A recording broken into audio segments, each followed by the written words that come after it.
This paper I found it online from Science website. I searched it by using keyword of sinkhole, hazard, risk, and class study. This paper is have a keyword like sinkhole and susceptibility and groundwater. So this paper that I think is may relate with mine. Then I read some abstract. In the abstract, it said about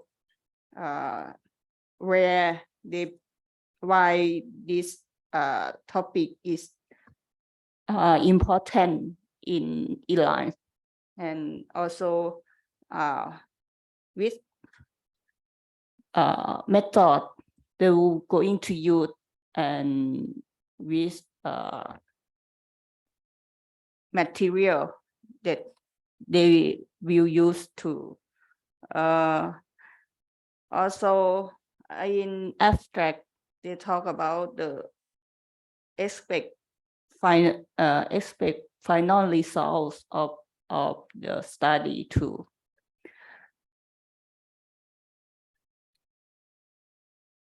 So in the introduction part, they're talking about the objective of the study, that they try to develop success and hazard map aim to predict the spatial distribute or spatial and temporal distribute of new sinkhole respectively. So this objective, that means that they try to produce some map that for from the spatial technology, and they go into, and the parts of some parts of the introduction, they're talking about the analytical hierarchy process, why they use this method to conduct the study, because this method is very worldwide using, and mainly used in China too. And also in the introduction part, they're talking about why this work that important, because they try to convince that this work is the first time that they study about sinkhole magnitude and frequency, that relationship with the sinkhole susceptibility map. So the final of this project, they think about the approach illustrated could be certificatory, applied in the growing number of areas worldwide affected by sinkhole damage. That means this method or this study may be a sample for another study in another area too.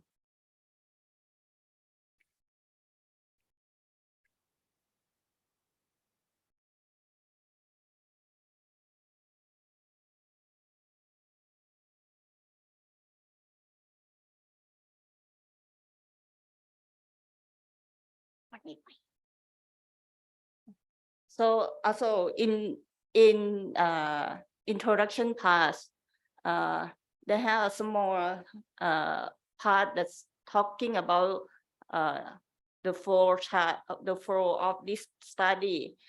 This paper is related only second part of the whole study. They have 5 series. This part is second series that about qualitative and independent evaluation of prediction capability of the model and select of the most reliable one. It means after this series, they may select some part of the model or the part of successive map to conduct the hazard model more for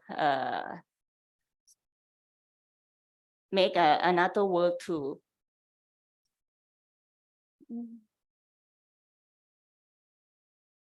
It means this showed the timeline of the study. Second part of this paper, they're talking about the area of their study and the geological setting of the area too is highlight to introduce where the area of their focus. Mainly in this study is focusing on limestone, mound, and other karst topography.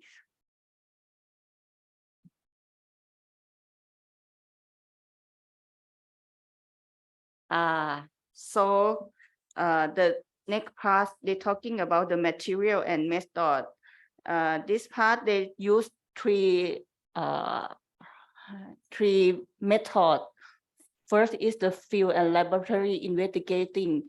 It means they need to go to the field and collect the invest the data about the sinkhole in the area.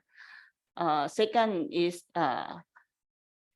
inventory and nomenclature, because many area and many researchers did divide classification of sinkhole in different ways. So this way is also highlight to clarify the data that in the same detail, in the same categories.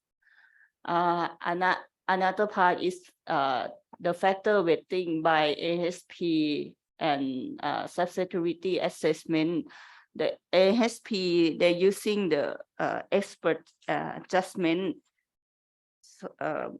by using the Paris comparison.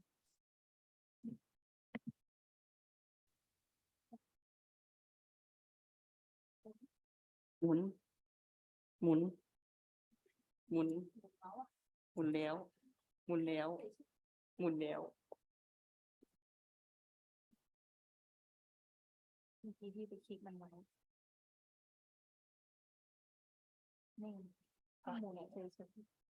Okay. So continue with material and method. This diagram shows the material of or the layer of the data that they need to use. They have a factor that the F is distant from 4 and WLD is water level decline, and GE is groundwater exploration, pKa is penetration of deep well into karst aquifer, DW is distance from deep well, GA groundwater alkalinity, BL bedrock lithology, and AT is alluvial thickness. In a factor, they divide in sub-criteria in 5 karsts, and then they using GIS for function weighted sum for create the susceptibility map.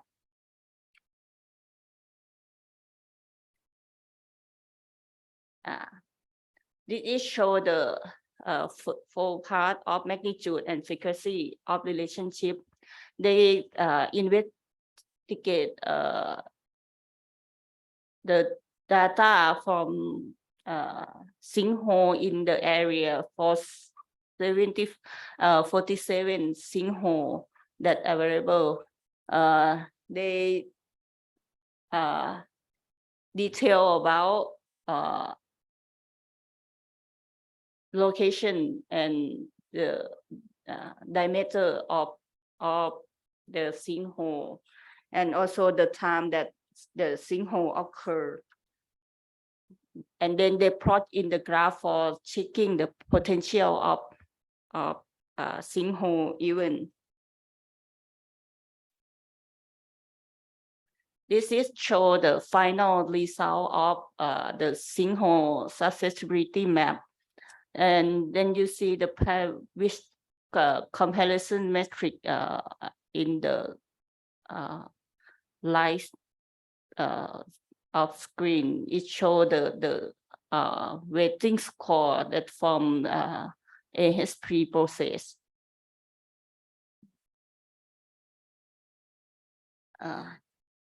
The last one, they're talking about discussion and conclusion. The discussion, they talk about the whole of study, what they use, and what the result from of the study.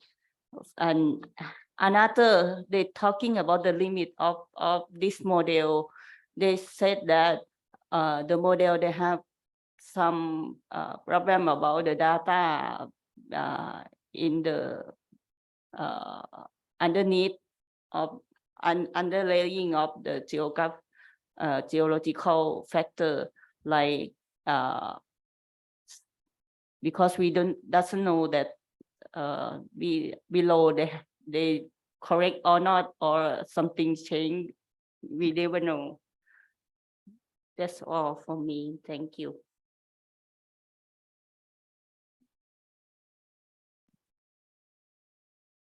Thank you, Conservative.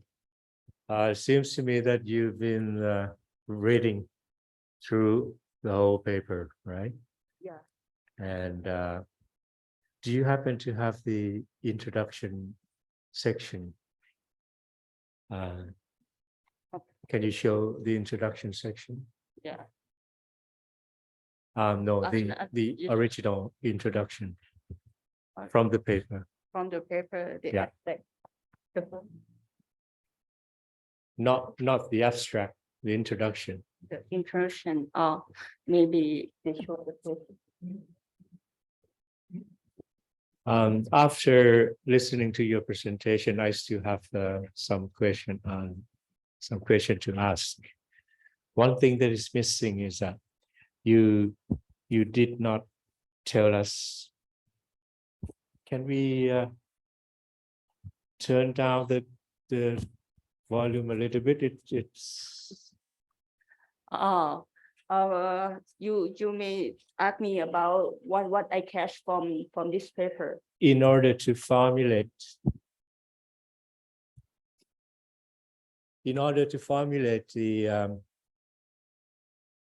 the introduction into something that we talked about the last time, you have to extract from the introduction what is the big question of the research, and when you get the question, how you can connect the question to the hypothesis, and then connect and then select the methodology. Because from your presentation, you have given us the objective, not the question. Yeah. Right? Objective and then methodology. What is missing is that the link between the question or objective. I mean, different, okay? Question is question. Objective is something, right? Then before you get into the methodology, you need to have some hypothesis, or you need to have some previous studies results. that will lead you to how are you going to conduct the research. And that is a link to methodology that the person's been using, right? Can you think about the introduction part and find out what is the big question? And I would urge the class also, not the abstract, the introduction, or not the abstract, the introduction. This is a Introduction, yes. Yeah. How long is it? Is it going to be continued to the next page?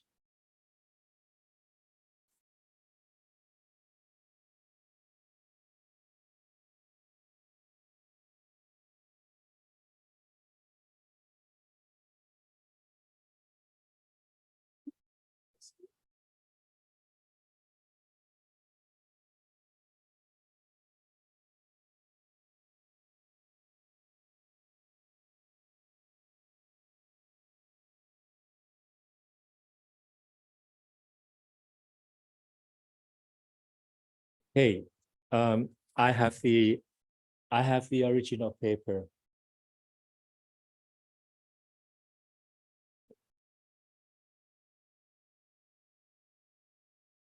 So I have the original paper in my hand, and the introduction part is actually quite long. It's actually quite long. But this introduction, from a quick look, it seems to contain the important information that we can extract, okay? The first paragraph is in a very general and introduce all the to make the reader familiar with the terms that they've been using, and basically you talk about the sinkholes and with some of the references to the very general information, and then to the next paragraph.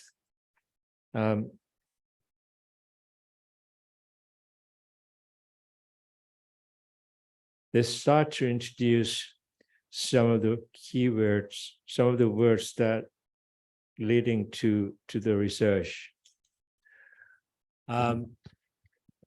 It might be difficult for the whole class to go through it, but I'm trying my best to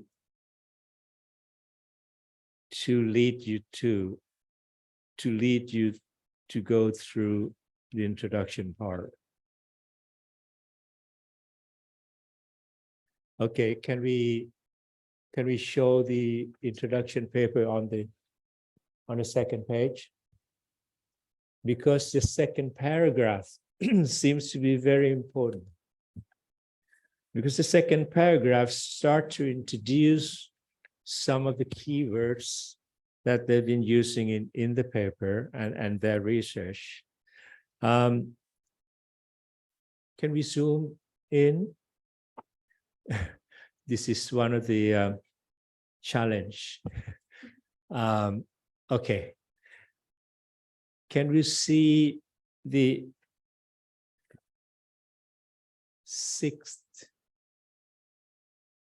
line 6 on the screen? That's okay. One of the issues that has received greater attention in recent years is the development of susceptibility, okay? Don't say susceptibility. Okay, English speaking never, if you're gonna come across so many words similar to this, reality, not reality. Never say that, okay? Reality, susceptibility. Okay, one of the issues that has received greater attention in recent years is the development of susceptibility and hazard maps aimed at predicting the spatial distribution or spatial and temporal distribution of new sinkholes respectively. And these models may be produced through several approaches like zoning delineated on the basis of expert judgment. Take a look at the paper. Every time they come up with the words, important words, they always have, what is this? Edmund et al., 1987, Bruno et al., 2008, Kaufman, 2008. These are all references. These are references that they refer to in their literature review, right? This is very important part of the introduction part. They review what has been done in these related study, okay? And the analysis of geophysical data, blah, blah, blah, and data and peak ground acceleration. Don't worry, you can go through it because half of the introduction will be references, okay? Try to skip it if you want to make it comprehensive by reading through the words, okay? And data and peak ground acceleration in a series of papers propose a complete methodological sequence for sinkhole susceptibility, also in risk assessment, as well as blah, blah, blah. The main steps of the workflow performed in GIS environment 1, 2, 3, 4, and 5, okay?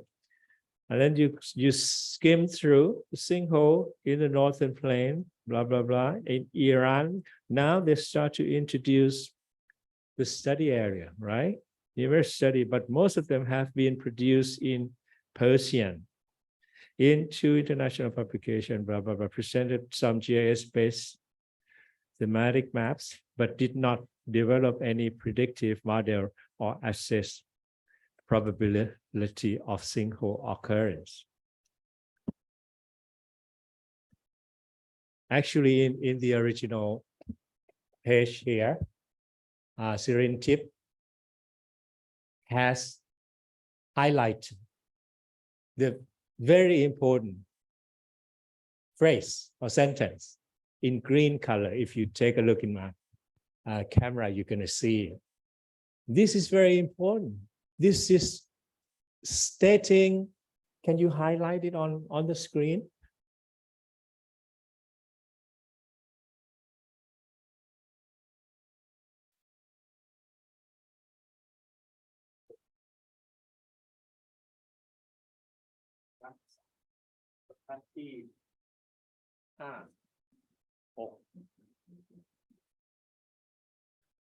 This is how you dig the information from the introduction, okay? So the paper say, this is the problem. This is the problem that they think, okay, the previous studies fail. The previous study failed to give something. Okay, and this one I repeat it again. So all the work presented into international publications presented some GIS-based thematic maps, but did not develop any predictive models and assess probability of sinkhole occurrence. So those previous papers, 2 of the papers failed. 1, 2, and 3. Okay? And then the next sentence, this work presents for the first time. Aha, my paper is so important, right?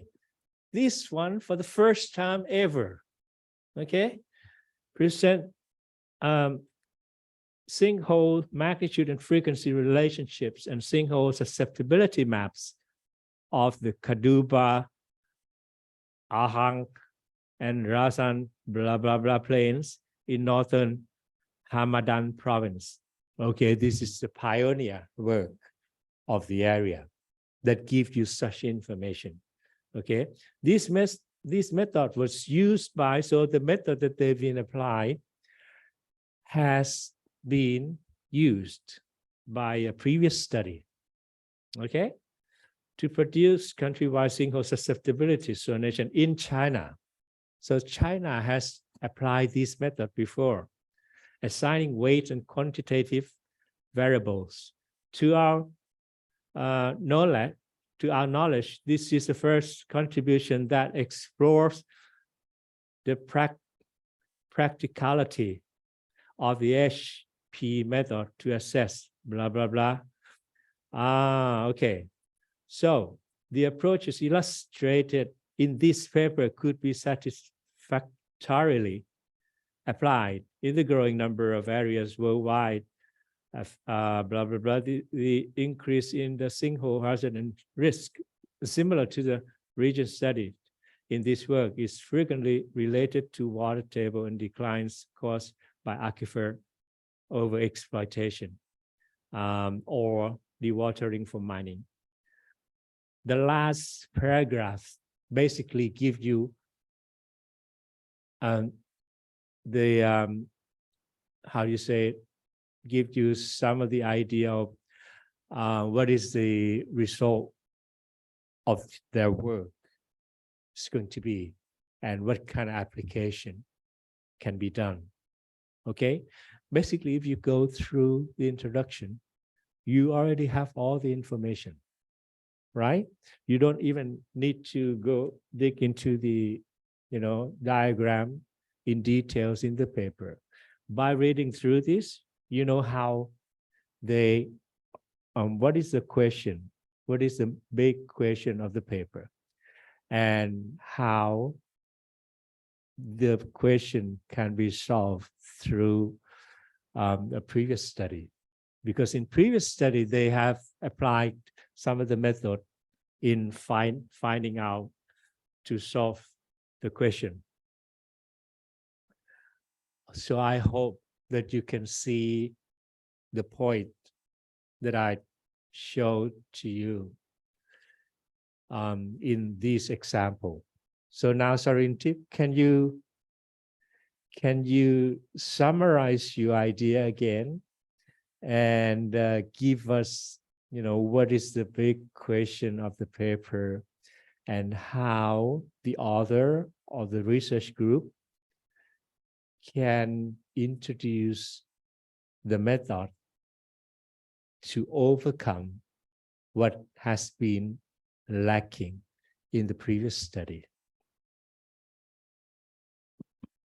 From the introduction part, the big question is every model is going to talk about the hazard, the susceptibility map, but never have a prediction model. So in this study, they try to predict the next event for sinkhole by using the data that they have. Statistically speaking. Yeah. Yeah. Okay. Yeah. Because you say the predictive model and probability of sinkhole occurrence, right? Yeah. So more or less relate to statistic. Yes. Yeah. And they going to use AHP for this study because they think this method is has been used and has been successfully so applied to a similar case in Yeah. China, yes, right? Okay, so they just grab just the- get what have been successful story yeah, and then use the method to apply to a similar scenario or problem that they are facing. Okay, so after all, from this work, there's nothing new in terms of methodology because they apply some of the methods that has been done before and has been applied to a similar case somewhere else in the world to this particular area, right? However, the work here is a pioneer, is the first work for this particular area. Okay. So hopefully everybody can see the point that I'm pointing out. Don't worry, I don't mind if you give a presentation by showing your introduction and you go through it, similar to what I have done here. Okay, this is a proper way of going through the introduction part of the paper and extract the information that we try to learn about the paper. You see what I mean? This is a very good example. It looks, a little bit long, but the way that I went through it, you can see that I spent only 5 minutes skimming through the introduction, and I can extract the information out very quickly. This is how good paper being prepared. Okay, if the paper is written in a good manner, then in a good way, then you should be able to extract it very quickly. You see what I mean? Is there any questions or comments or anything for Sarintit from the floor or from the online people?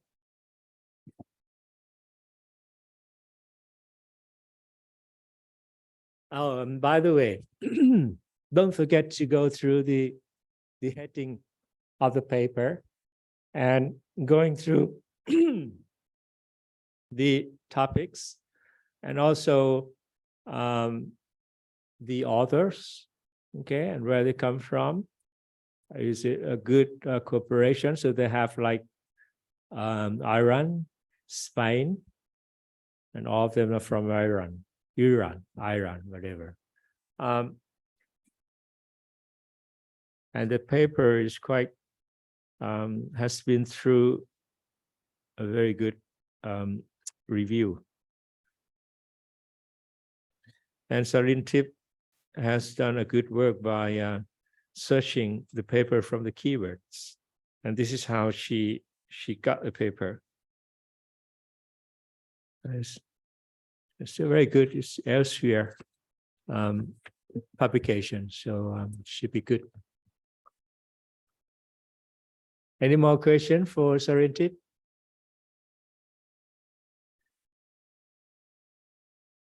It's okay, it's just 10 people, 20 people the most here, so you can discuss. Don't worry.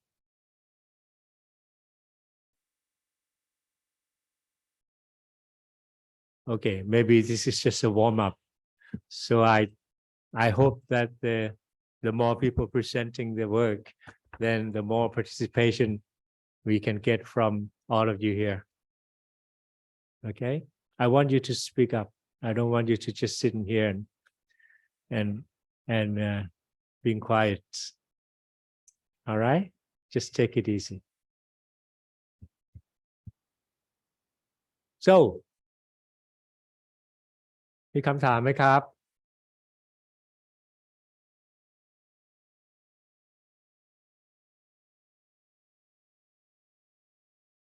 If I go too fast, let me know, okay? But by going through the reading and you have your eyes on the screen, following what I have read on the screen, then you should be able to follow. All right? Okay. No questions, no comments. Sarintip, thank you very much. It's been a very good paper, a very good example. Hopefully you can gather enough number of papers and put it onto your introduction part in the research proposal, and also your reports. Yeah. All right. So next, volunteer.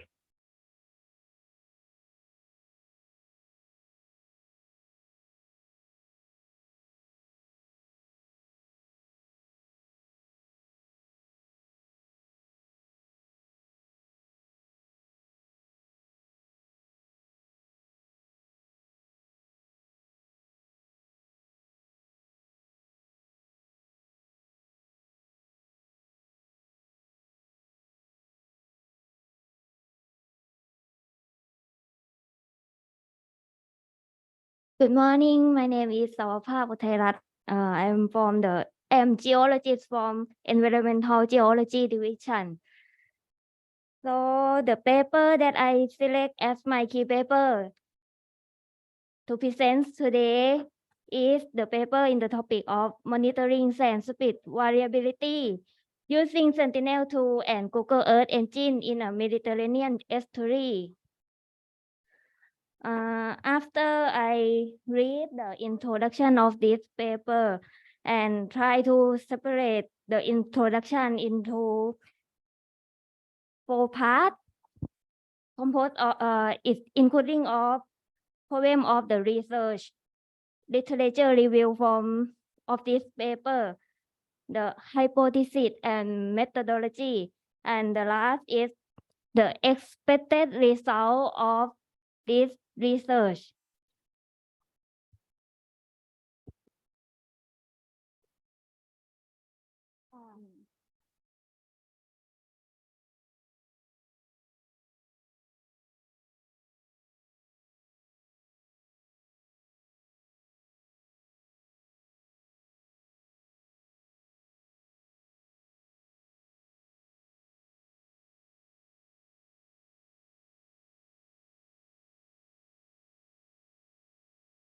You just wait for something to come up on the screen, right? Okay. Okay, this is my paper, the monitoring sand speed variability using Sentinel-2 and Google Earth Engine in a Mediterranean estuary. So the very first that I got from the introduction part is the problem of this research. The researcher said that the problem of this research is the study area got a problem about the delta in the study area start to disappear during the delta start to disappear for 10 or 20 years ago, and the researcher tried to find some method to find the reason that why the delta in this area start to disappear. So the researcher found that the study in this area widely studied by the engineer and scientists that try to characterize and manage the area, but no one study about the monitoring the area.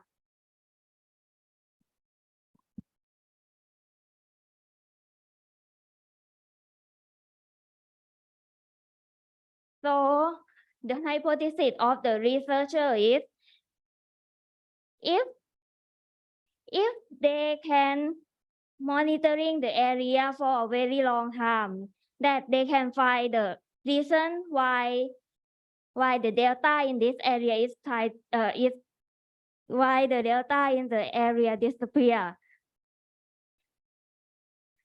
Then the hypothesis being about to the method that the researcher will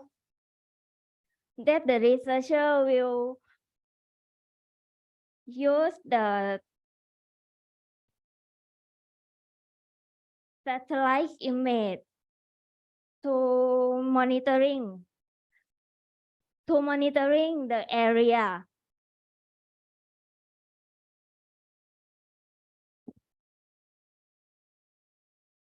And the expected result of this research is the researcher want to find some tool that can help to evaluation and manage the area of delta.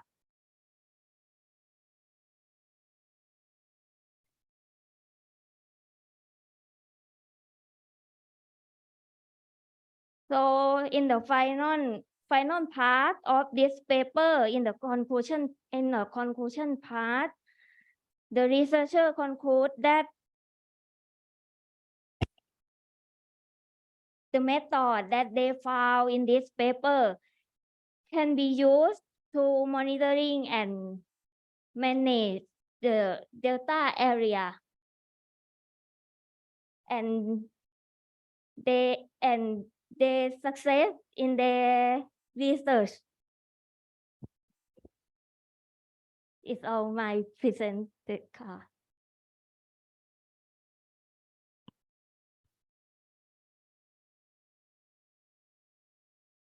All right, thank you.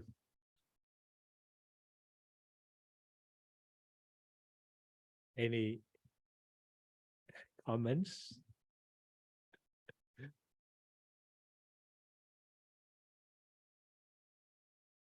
Do you have the original paper with you, eh? Can I take a look?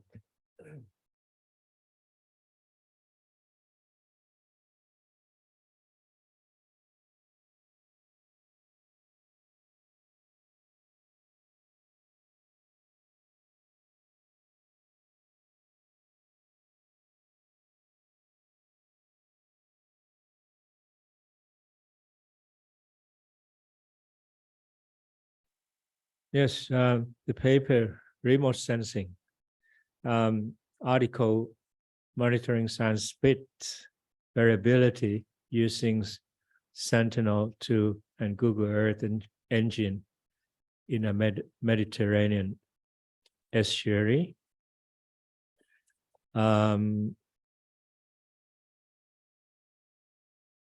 This one has been through the peer review.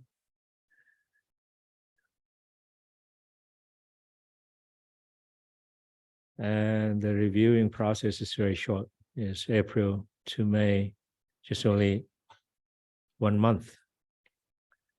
But anyway, the introduction of this paper, it's quite long. It's like 3 pages. Yeah.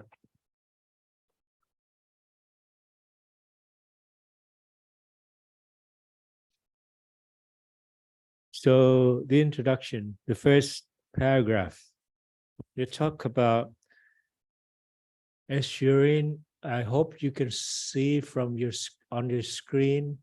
Can we focus on the introduction and blow it up? Yeah. Yeah. So that's the first paragraph. Okay, talk about estuarine, eutrophication. What does it mean, eutrophication?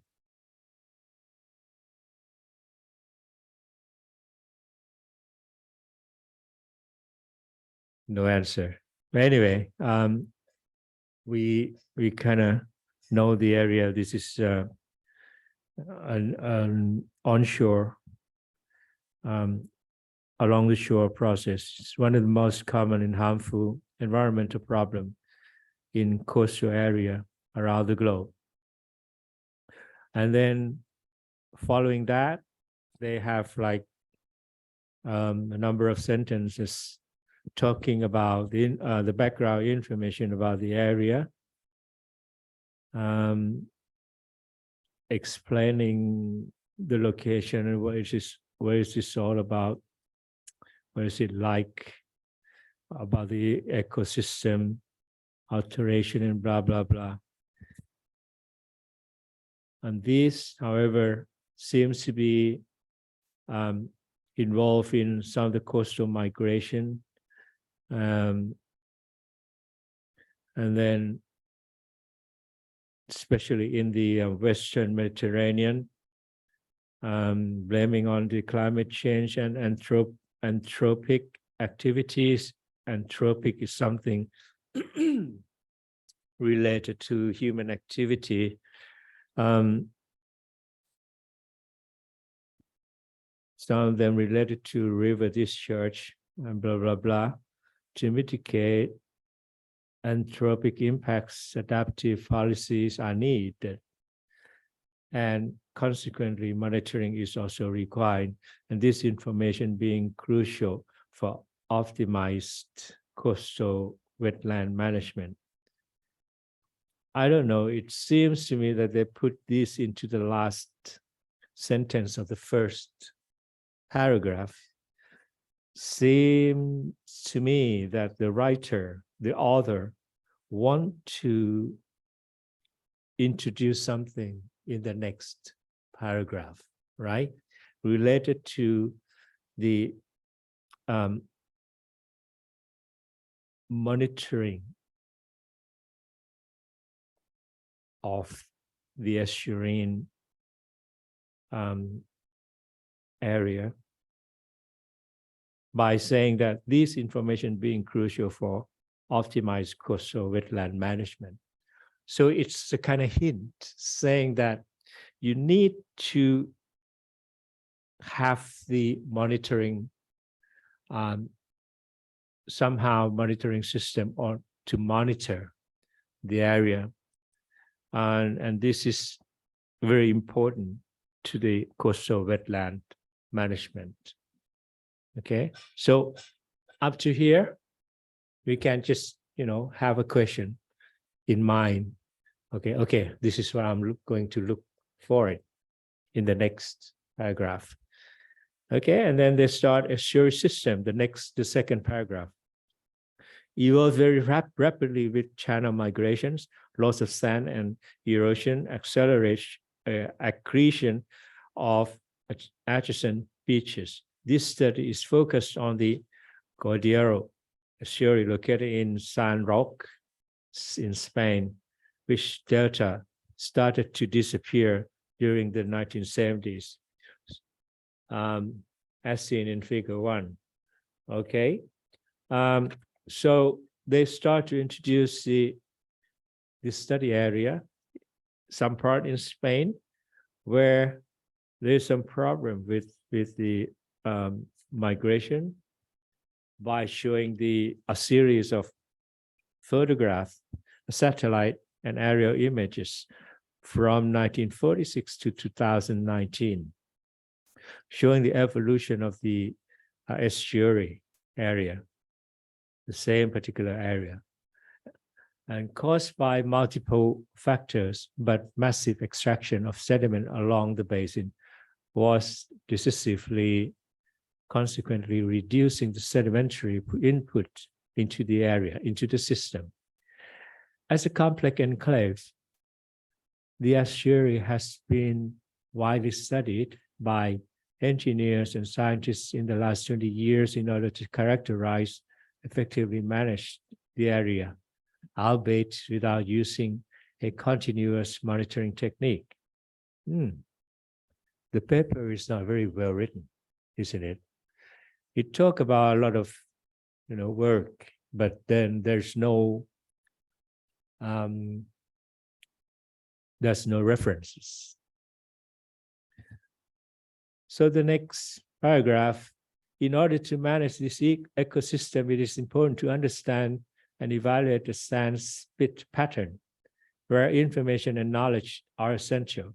Therefore, improved monitoring to evaluate the different scenarios is required, in particular to determine spatio-temporal variability of the sand spit closing. Okay, this is also one of the key sentences that saying what they want to do. Okay, seems to me that the big question has been introduced. It has been introduced, especially in the second paragraph, and then in the third paragraph, they start to introduce the methodology by how they are going to do it. Improved monitoring to evaluate is required. Okay, of course, they want to have the monitoring system, right? And then in particular in determining this variability of the sand spit closing. Now, the author pinpoint what is needed to be studied, to study in this study. The context affecting the estuary and its surrounding requires an efficient and real-time method of monitoring. So, okay, this is the requirement of the monitoring system that they are talking about. Traditional monitoring approaches are labor intensive. Now they start to talk about some kind of limitation and the time consuming when long-term monitoring and management are required, and new technologies can play the powerful part. Now, they start to introduce what the methodology that they want to use. Furthermore, integrated coastal management. The bad thing about the paper is that not so many references been given. They gave, of course, 9 to 12. And well, anyway, some of the references are there. Okay, it's just in a different system. They put in the number for reference, so you have to check with the reference list. Okay, where are we? Furthermore, integrate coastal blah blah blah during the entire management cycle. In practical, and monitoring to developed with the proper technology should be able to provide long-term sustained information required for an adaptive ecosystem-based management approach with reference. And this means the monitoring tool can be used not only as an early warning system, but also to evaluate responses given by the administration correlated to changes of state. So these are all the requirements of the monitoring system that they think they want to have this kind of monitoring. Okay. So the next page, on page 3, Earth observation tools and remote sensing technique yield precise data thanks to the wide range of sensors and their spatial temporal resolution. Satellite imagery is especially useful for shoreline and coastal monitoring with reference, and with increased public availability through open access program. The European Copernicus program is the EO program of the European Commission and the European Space Agency. It is composed of blah blah blah, that is like a Sentinel under an open and free policy. Sentinel blah blah satellites are part of this Sentinel family, with images of 10, 20, 60 meters and 5-day spatial and temporal resolution, respectively, are very useful for studying coastal process. Now we read up to here, we know that these are all the good things about one of the two. Okay, so the two has been introduced in this sentence. Okay, these are like carry the blah, blah, blah, and then useful see to process this huge amount of data, costly, high computational capacity and long processing time are required. Nevertheless, the imagery data production has been improved in parallel to software development, which enables powerful geo processes, resulting in more accessible and faster analysis. The next paragraph, the use of satellite imagery also has the advantage of using available open source tools. Google Earth is free. Oh, that's good. And which has massive catalog of satellite imagery. Sorry, I have to go through a little bit quick. So I hope you can take a look at the screen and keep your eyes scanning the text, following what I'm reading, okay? In order to get some idea what is this all about, okay? And then the next paragraph, an integral sea land approach is needed to quantify coastal changes. Some studies carry out this approach manually. A previous study has been done and doing it by hand manually, which is more precise but time consuming. The bad thing is that with the manual kind of work, it's very time consuming and non-viable for monitoring tool, which need more automatic workflow.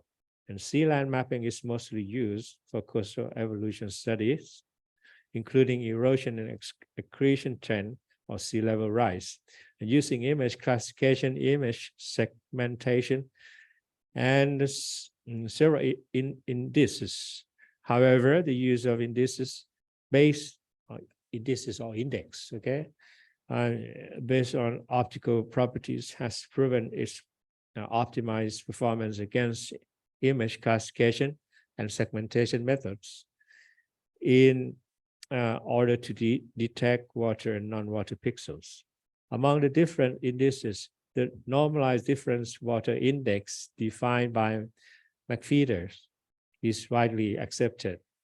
So after they come up with a number of introducing what is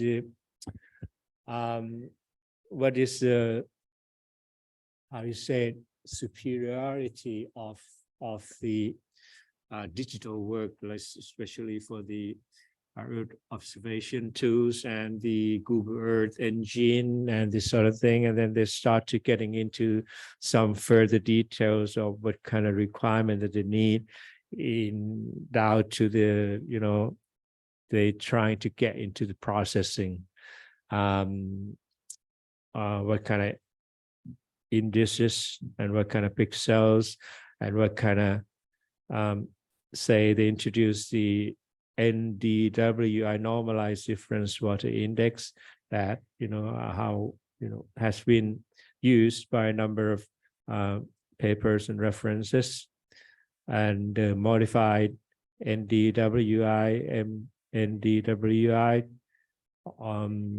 blah blah blah. So the researcher trying to select what is the best index system that they can use, whereas the NDWI is better used in natural coasts.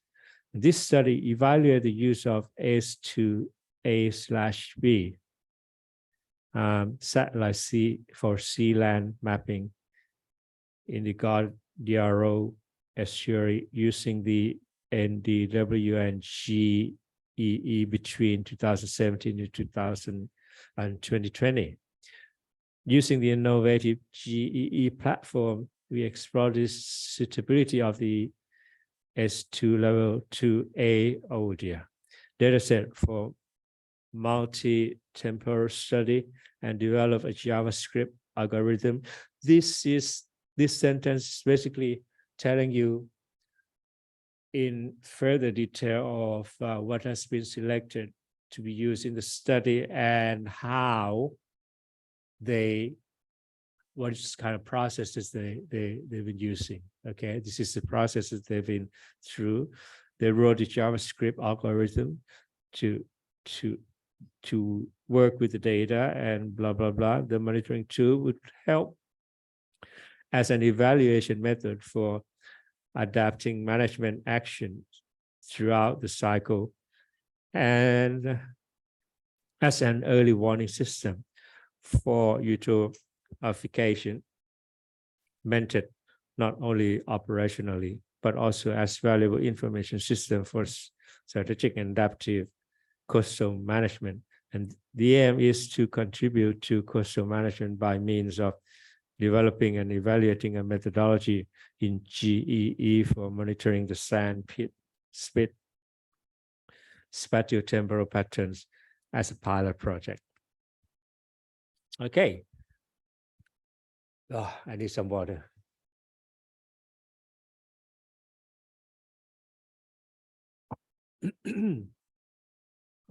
Yeah, it's a very long introduction, but after all that we've been through on the last page of the introduction, we know that they are all about the methodology that they've been using. The last paragraph, they talk about the application, objective and the application.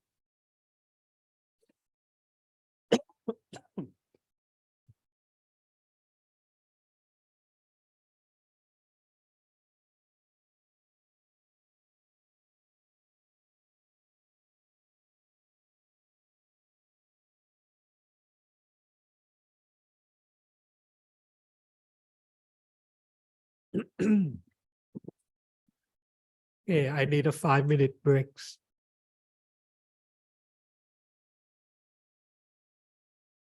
Let's have a break.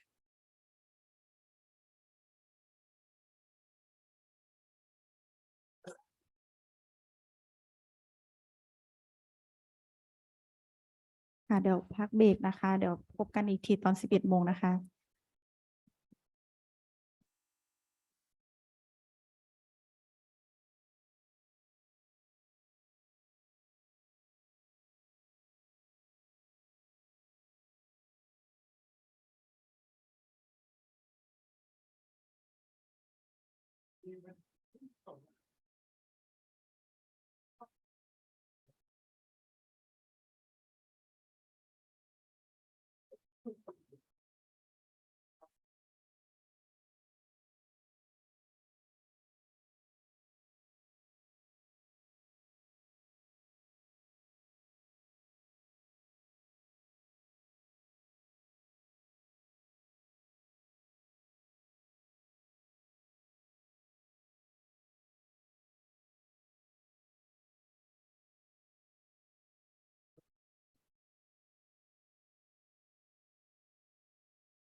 กวินเอาน้ำอะไรต้องข้างนอกค่ะ ครับพี่ ครับผม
ก่อนพักเบรกนะคะ เราก็ได้ฟังไป2 เปเปอร์นะคะ จากพี่ศิรินทิพย์กับน้องสวภาพนะคะ จากกทศนะคะ ก็เป็นเรื่องเกี่ยวกับธรณีวิทยาสิ่งแวดล้อมนะคะ แล้ว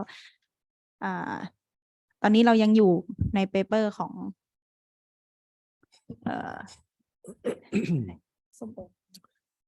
Okay, apology. My voice is not cooperating very well today, so try to use less volume. Hope you can still listening to it. Okay, from the second paper, as you can see that we've been through the introduction. The introduction basically divided into 3 parts. The first one, they introduce about the estuary and what is the problem with it. Okay, so the migration and anthropic impacts, adaptive policies are needed, and the consequence monitoring is also required. So they want to have the monitoring system for the study of the estuary system. And then the majority of the second part, they just introduce the methodology, the technique that they've been using, and the technique that they use for the processing. And at the last paragraph, that tells you how they do the work, how they do the research. And then the last part of the the last paragraph, they give the expected results and also what kind of application that they can use for after the study.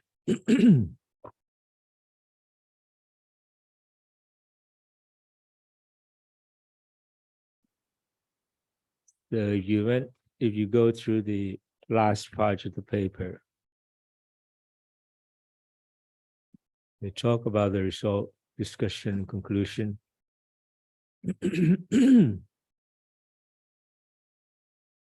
And then the implication to the coastal management. That's it for the paper, right? So from going through the introduction, do we gain something new? Or is it the same as you have been done?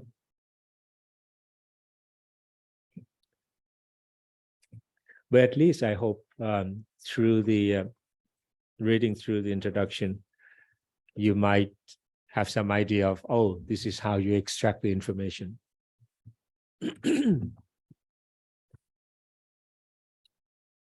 Any comments or any questions from the floor?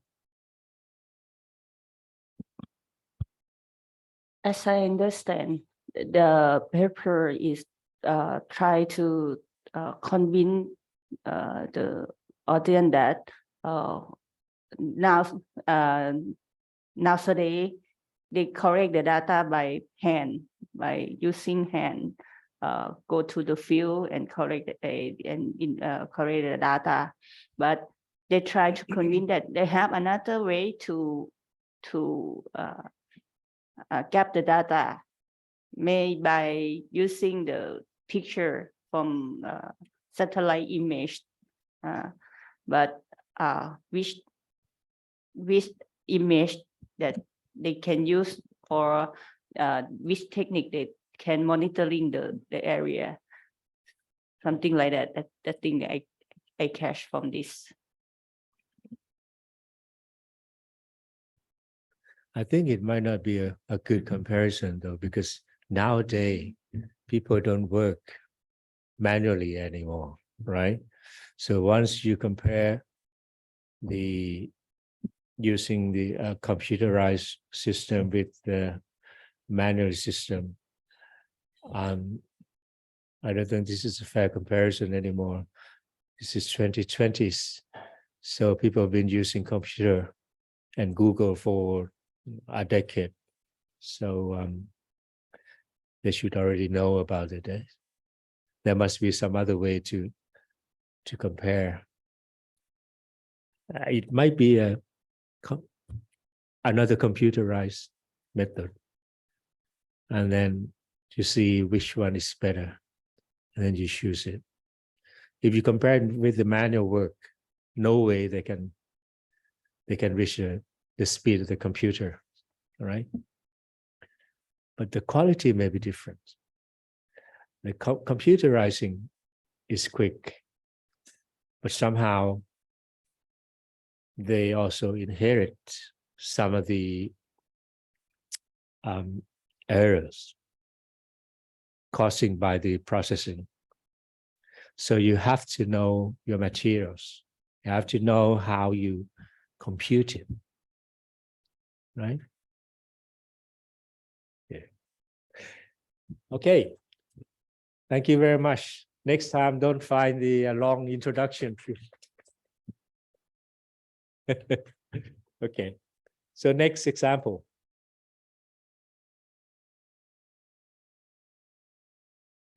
Who want to be the next one? Okay, go ahead.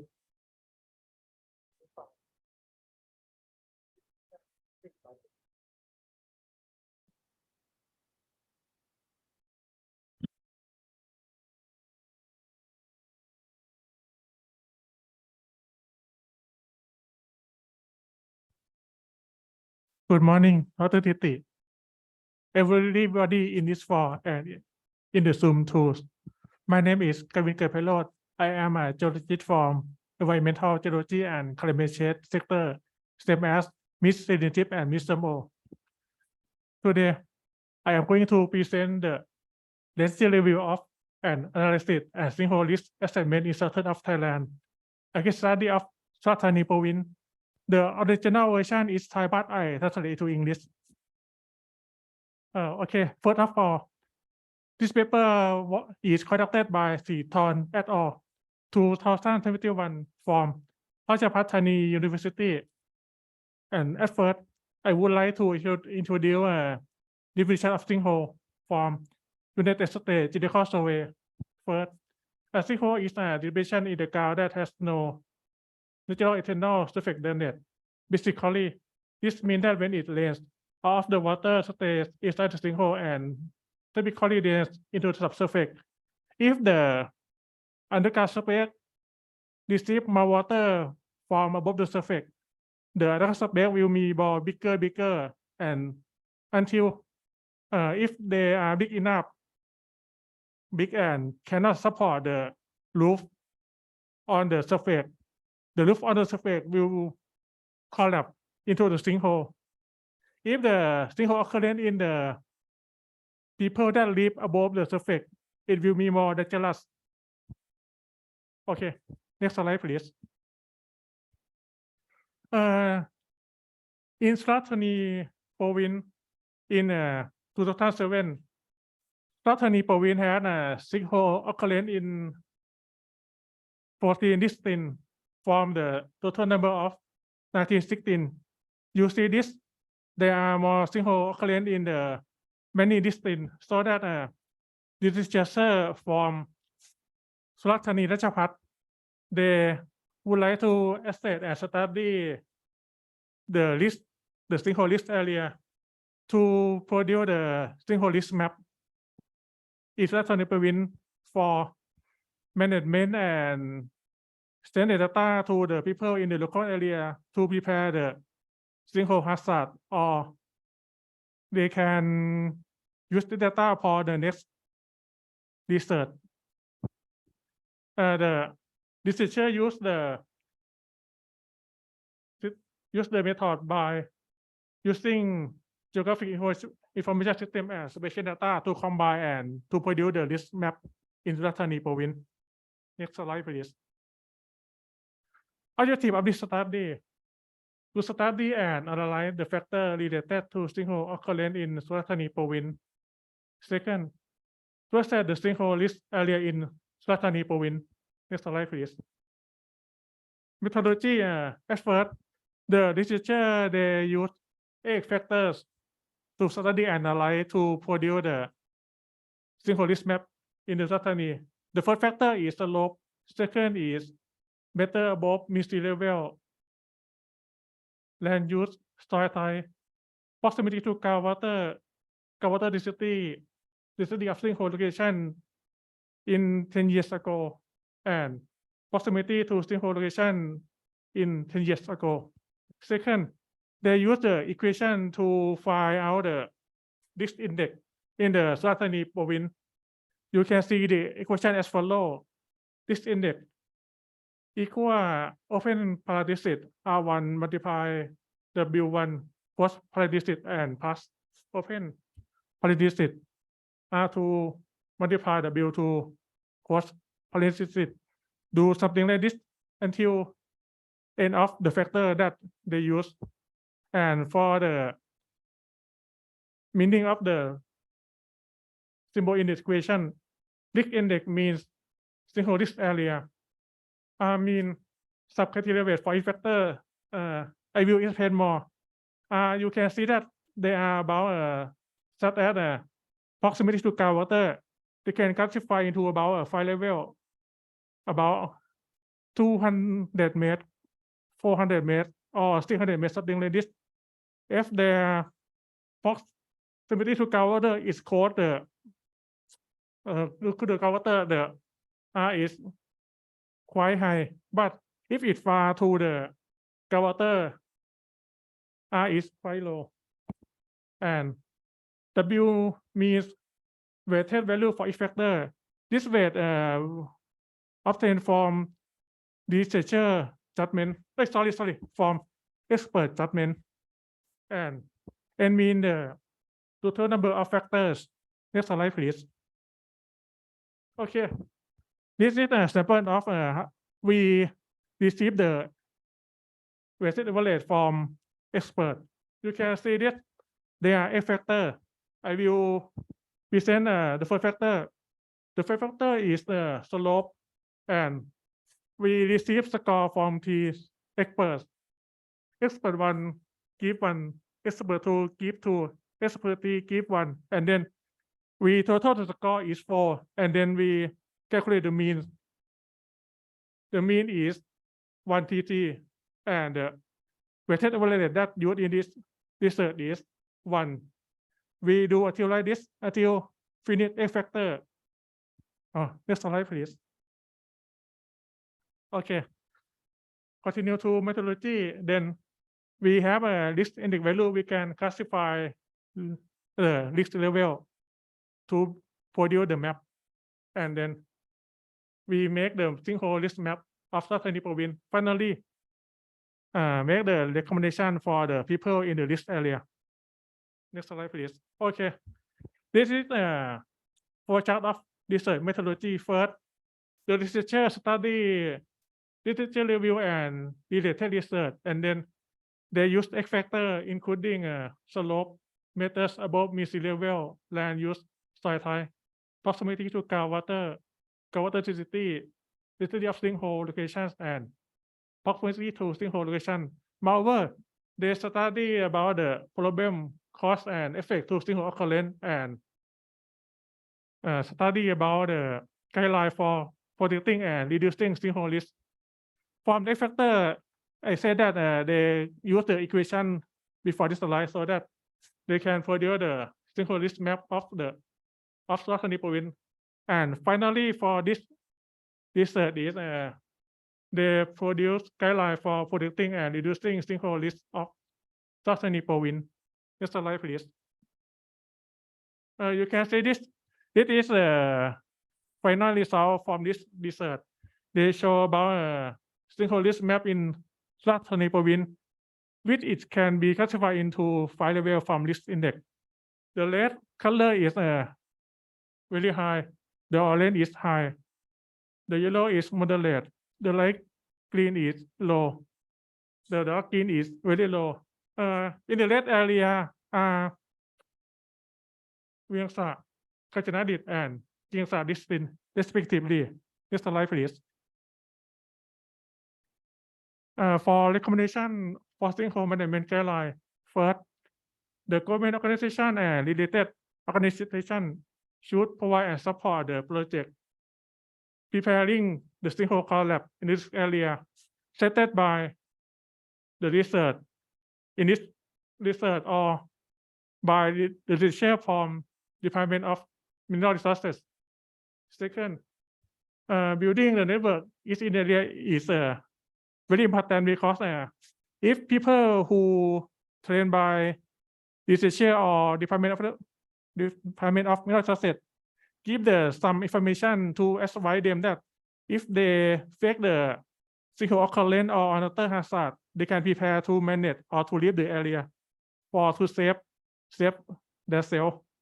And finally, The people who live in the risk area should be aware the sinkhole collapse and always follow the news. If the people in the risk area, they always follow, listen radio, see the Facebook, or know the news, that's announcement from the organization or related organization, they will know that when hazard will be occur, and they can prepare themselves for evacuate or escape, or warn the people in the surrounding area to prepare as well. That's all my presentation. Thank you very much.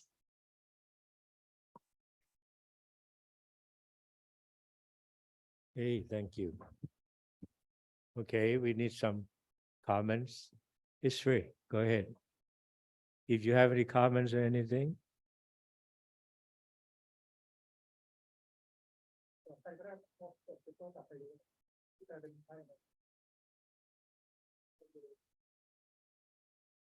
So can we go back to the title? So basically this is probably not serving the purpose we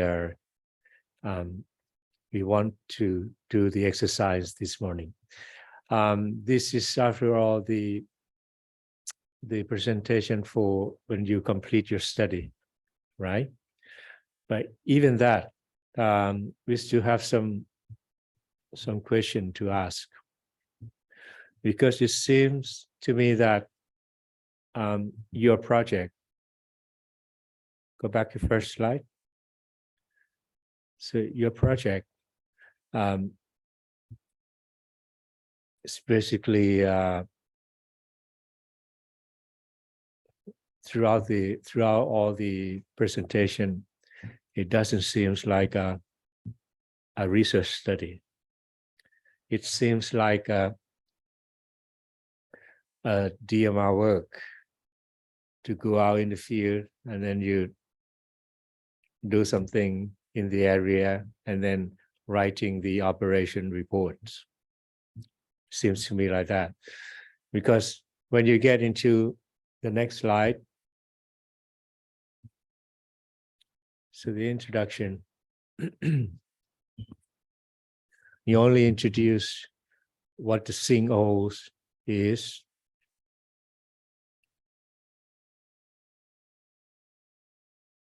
Yeah, what the sinkhole is and what is the danger that might occur.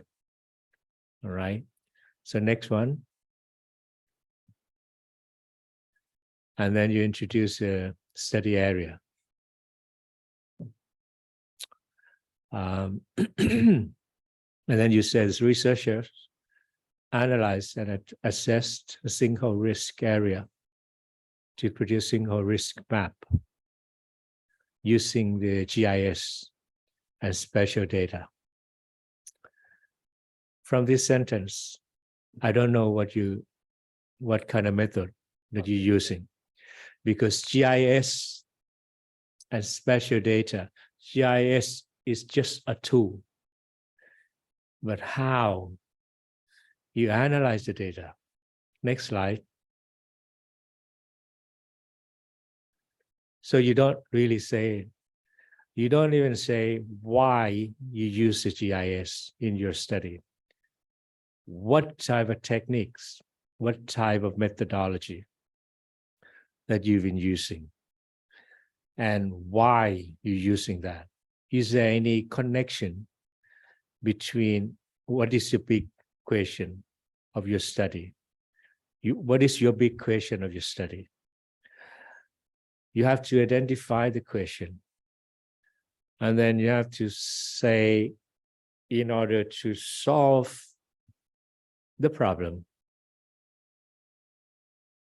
what kind of approach that you have to do. Introducing the approach, you need to say, you need to go through literature review.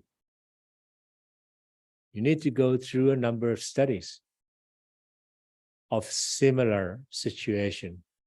You need to go through a number of sinkhole study areas and see what kind of techniques, methodologies that they've been applying in order to produce a risk map for sinkhole area. Which method is the best for this type of area, especially in a tropical area? What technique is the best? And then what type of data that you can use? And then how are you going to analyze it? Like I said before, in order to come up with this, you need to go through literature review and be selective of the methodology. Once you know what you want to do, then you find the best system, the best algorithm in GIS. What type of techniques that you want to use your GIS. GIS is a huge, big subjects. There's so many ways of analyzing data, so many ways of doing, playing around with the data. And the input data, you need to find exactly what you're looking for.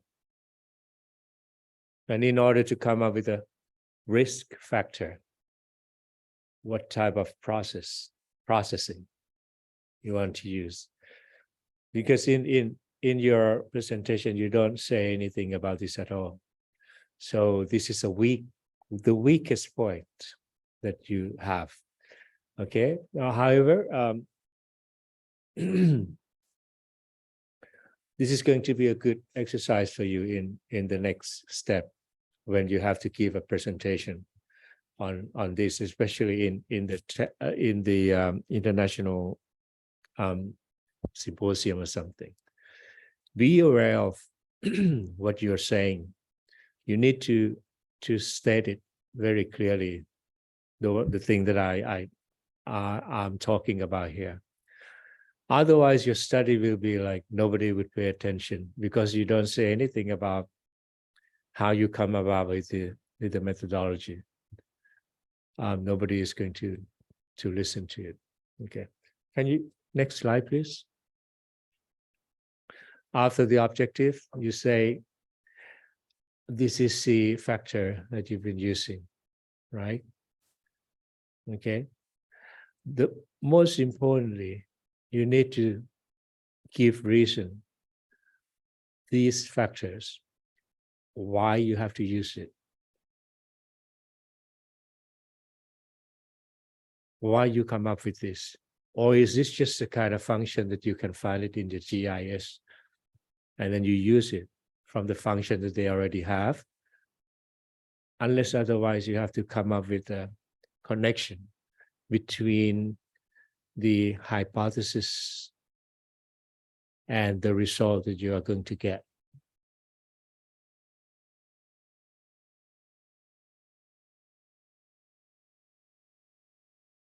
References is also very important. You also have to give it.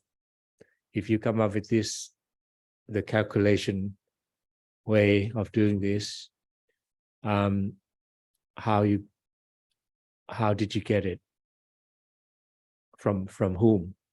From which reference? Is there anyone using this before? Is there any success case from using this kind of calculation? I believe there must be some kind of study before that. Okay, it's just a matter of digging it out, going through a number of papers, put in some of the good keywords, and I believe you can come up with a number of papers. Next slide, please.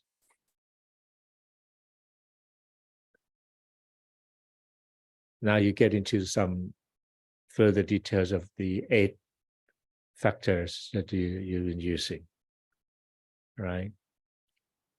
Next one, please.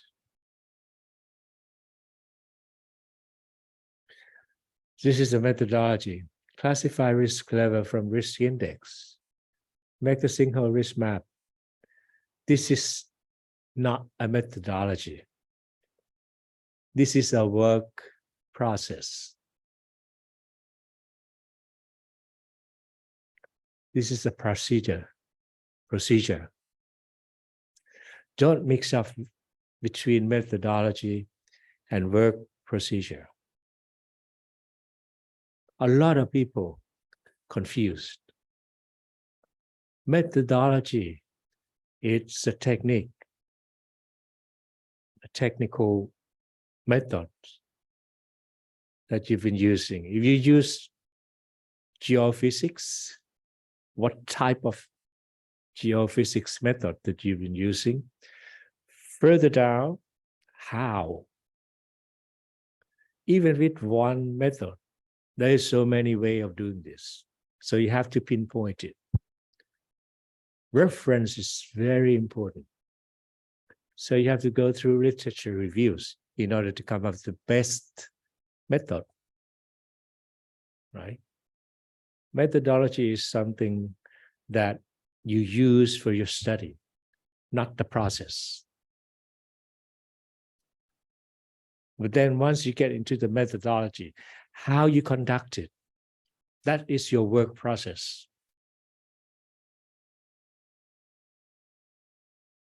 All right. So I just want to make sure that everybody in this room and everybody in the online study understand what I'm saying. Next slide.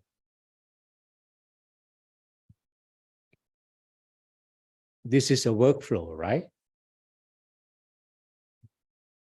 This is a workflow.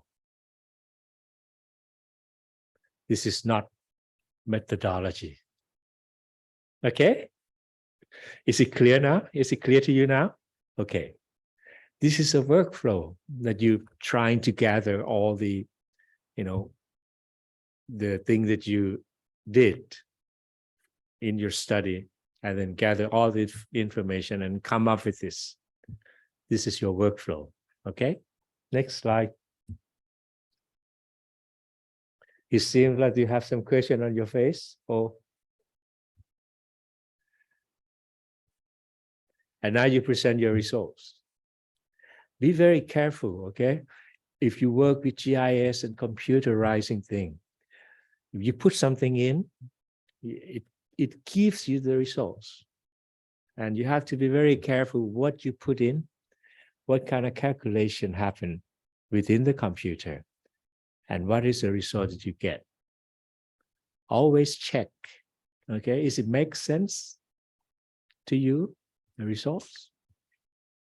All right, sometimes it look weird. And then you have to keep asking yourself, is this match with the geological models? Is it get along very well, or is there any conflict with the geological model? Okay. After all, you try to transfer computerized results into reality. Computer gives you one result. Computer doesn't know geology, but you know geology. You know what is it like in the field because you've been to the field. You did some survey, you did some ground survey. That's why sometimes when you get the results, you have to bring the results into the field and check it, whether is it correct or not. That's the proper way of doing it, all right? Sometimes you even have to dig the ground. You have to drill the hole to find out whether the computer result match the geology. Okay, next slide.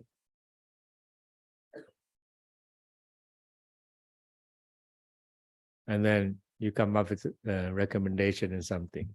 Try to come up with a good summary or conclusion, a list of findings. And then you might have the interpretation and also suggestion after you discuss your results. Discussion, and then you can further conclude and also give recommendation, right? So I really don't want to go through all the process of, finish up your work.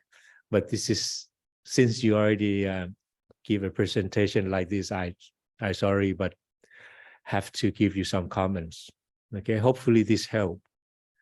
But back to our business, we still struggling with reading the introduction. And after reading the paper, right? Okay, thank you very much. Do you have any further question or something? If you have anything, then okay. I have some concern about the wording that we use the word of list.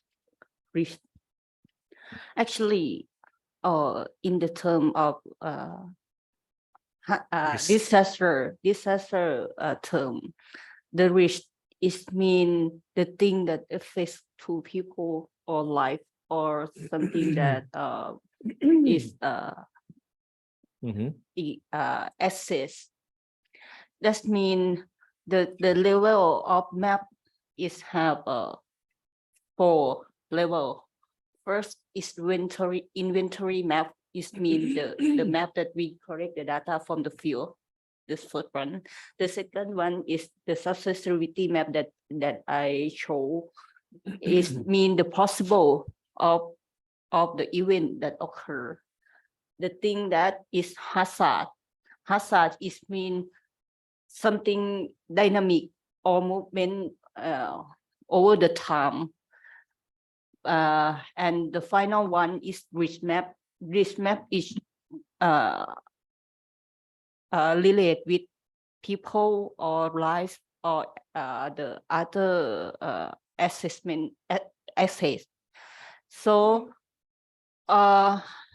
if we use the term of risk, it means in the study we should include some detail about maybe population or housing or the land use, something like that. So I think nowadays in our work, I mean the MR work, we not touch in the worst of list map. Yes, we still working in hazard and accessibility map. So just worry about the word term that use risk. Yeah, thank you. Thank you very much. I translate from Thai words.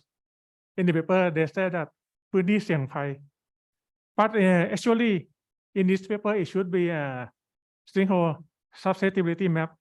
Same you said that, but I translate from Thai word. Thai word say that พื้นที่เสี่ยงภัย Thank you. Okay, yeah, that seems to be a very sensitive thing to say about various words related to hazards. I never understand it totally unless I work on it, right? So it might be a good idea of, having the definition of all these words in your report also. You can add up the session about the technical terms that is important to your study. Okay, so be very careful with all these words because make sure that this is a common meaning when you talk about this with people from Europe or different part of the world. You understand the same thing. Okay, make sure that. All right, very sensitive. Yeah. Okay, thank you for a very good comments. We probably have only one more case study if you have to go through this. Really struggling, and I know this is taking so much time to go through it. Yeah, go ahead. Okay, the floor is yours.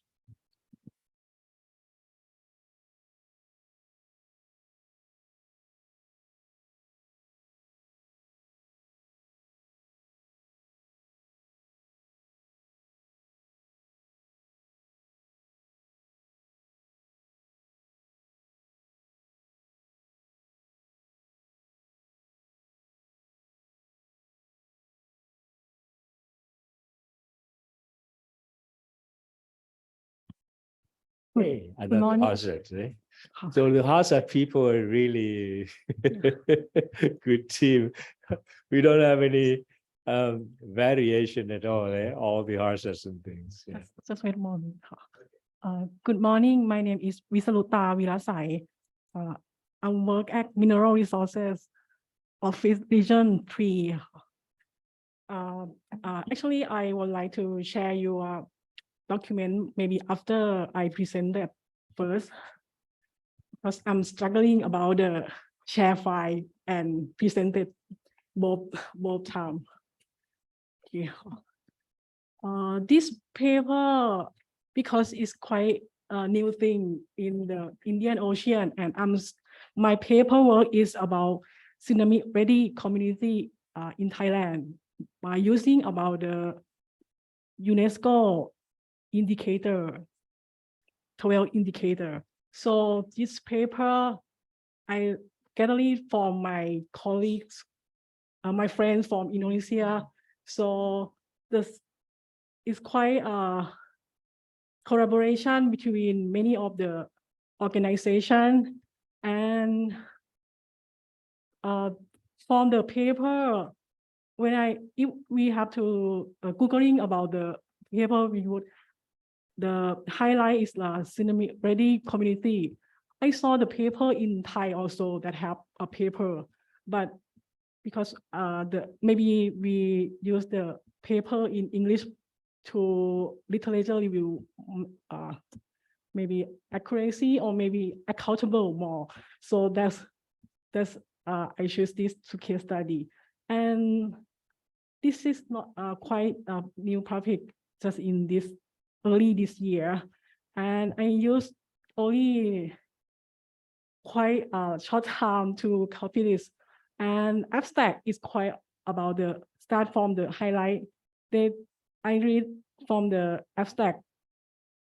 This paper will give me a detail that why is the background of the tsunami ready.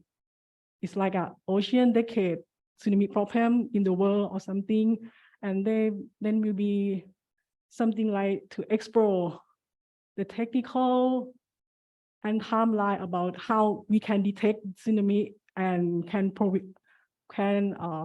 protect lives from the tsunami. And also they give the detail about the promoting community preparedness effort, including implementing the 100% tsunami ready for all at-risk coastline by 2030. Is this the goal of the SDGs on 14, light below the sea? And so I read the abstract first, and then I highlight the thing that I think is quite useful for my literature review. And because the abstract is you can see the last abstract, those factors that's from the result of this paper will be said in factor about the local leader, that's be the pinpoint of the factor that can be Tanjung Benua in Bali, can be the tsunami ready community, the first community in Indonesia. So the introduction, I quite think that why can we have to read the introduction? Actually, we can totally understand all abstract, but finally I understand that the last of the introduction, this paper have 2 pages of the introduction, and this is quite the last paragraph. They said that this consider about the matter or maybe the factor that how can the Tanjung Benua in Bali can be the first community that recognized by the UNESCO IOC. So, and also the highlight in this study emphasize generic dynamic factor that represent that other tsunami prone village in Indonesia can be easily and quickly in such a way that can be the tsunami ready criteria for the 2030 So it's quite the case study of the Tanjung Benua can be the factor to other villages in Indonesia to be tsunami ready. And also, then we explain about the methodology that how can this paper will be reached to the outcome. I think this the paper said about the methodology is quite not qualitative. It's qualitative method and this study, and also have a group focus. FGD they say like a group focus discussion, and in about the 53 participation in virtual Zooming or meeting because of in this period of the research will be in the pandemic period. So, and I read through the author of the part of the paper. They not use the topic in the paper in the result or something, but they use as the 5 tsunami ready program at Tanjung Benua. It's quite like a result in the paper. And I think it's also we sum up of the result that what is the interplay or in the factor that initial to the Tanjung Benua in Bali can be the first tsunami ready in the Indonesia, apart from the 7 pilot tsunami community Indonesia that runs this program. So the discussion and conclusion, I think I also highlight some of the key in the paper that can be quick read from the first paragraph. Tanjung Benua has succeeded in gaining recognition as a tsunami-ready village and has met the 12 required indicator and fulfill of the 12 UNESCO IOC tsunami-ready indicators. Involve many actors. I have noticed that this paper have used many of the not full name, just like a ตัวย่อค่ะแบบเนี้ย Abbreviation. Too much. Sometimes I have to find out that what is the abbreviation this belong to other. And some of the has, and also I think this is all sum up of my read from the literature review. And the key of this paper, it also have many of the topic like a limitation of the study, and also have some of the who give their money to the researchers also. Thank you very much. Thank you. So ask some question. Anyone? You want to ask some questions? I have a lot of questions from the presentation.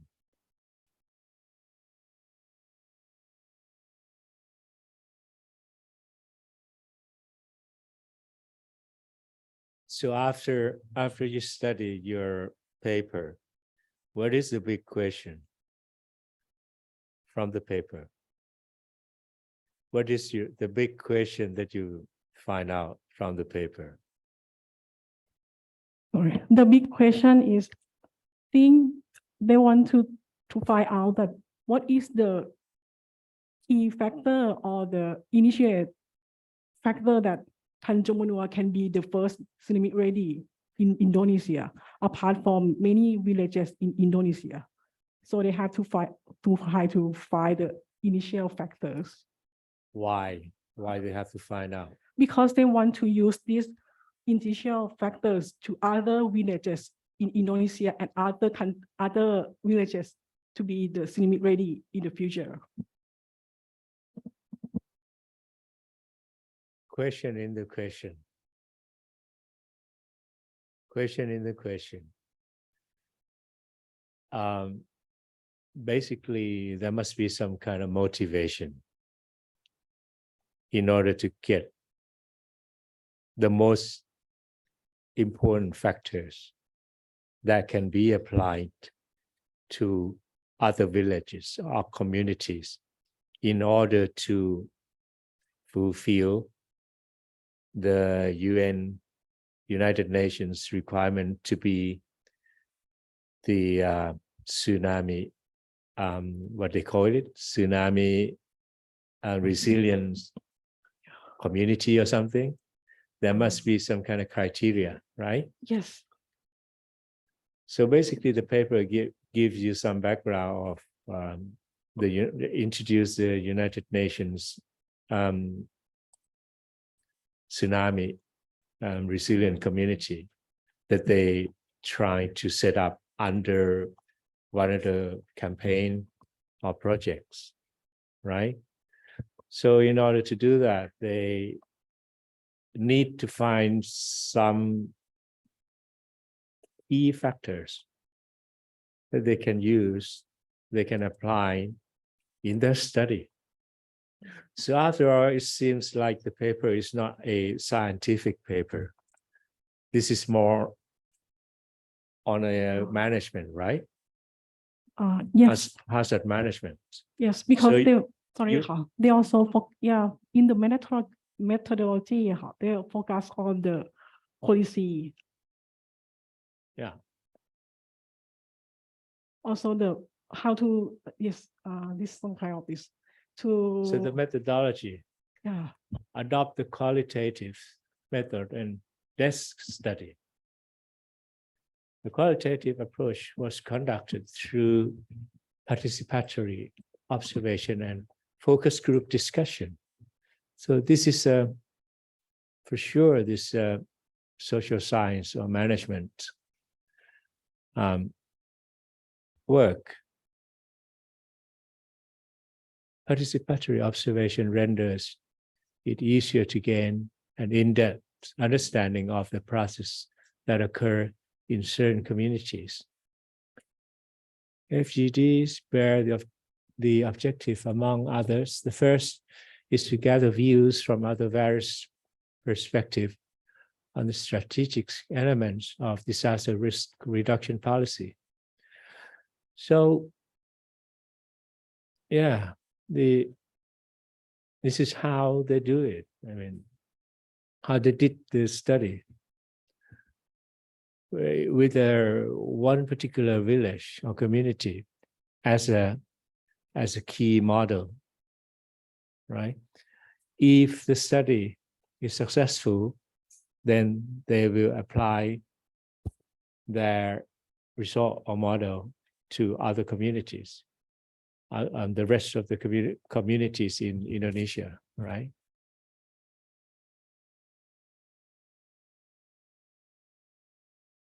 I have a It's- question. It's more like a management, yeah. I also have a question. Okay. When we use the like a reference, many of these paper reference in website, something they have many of the reference in the paper, and the website that is all is quite my question is that accountability for the reference? How can we trust the website to this reference in the paper? There's so many papers, so you don't know which one to pick? No?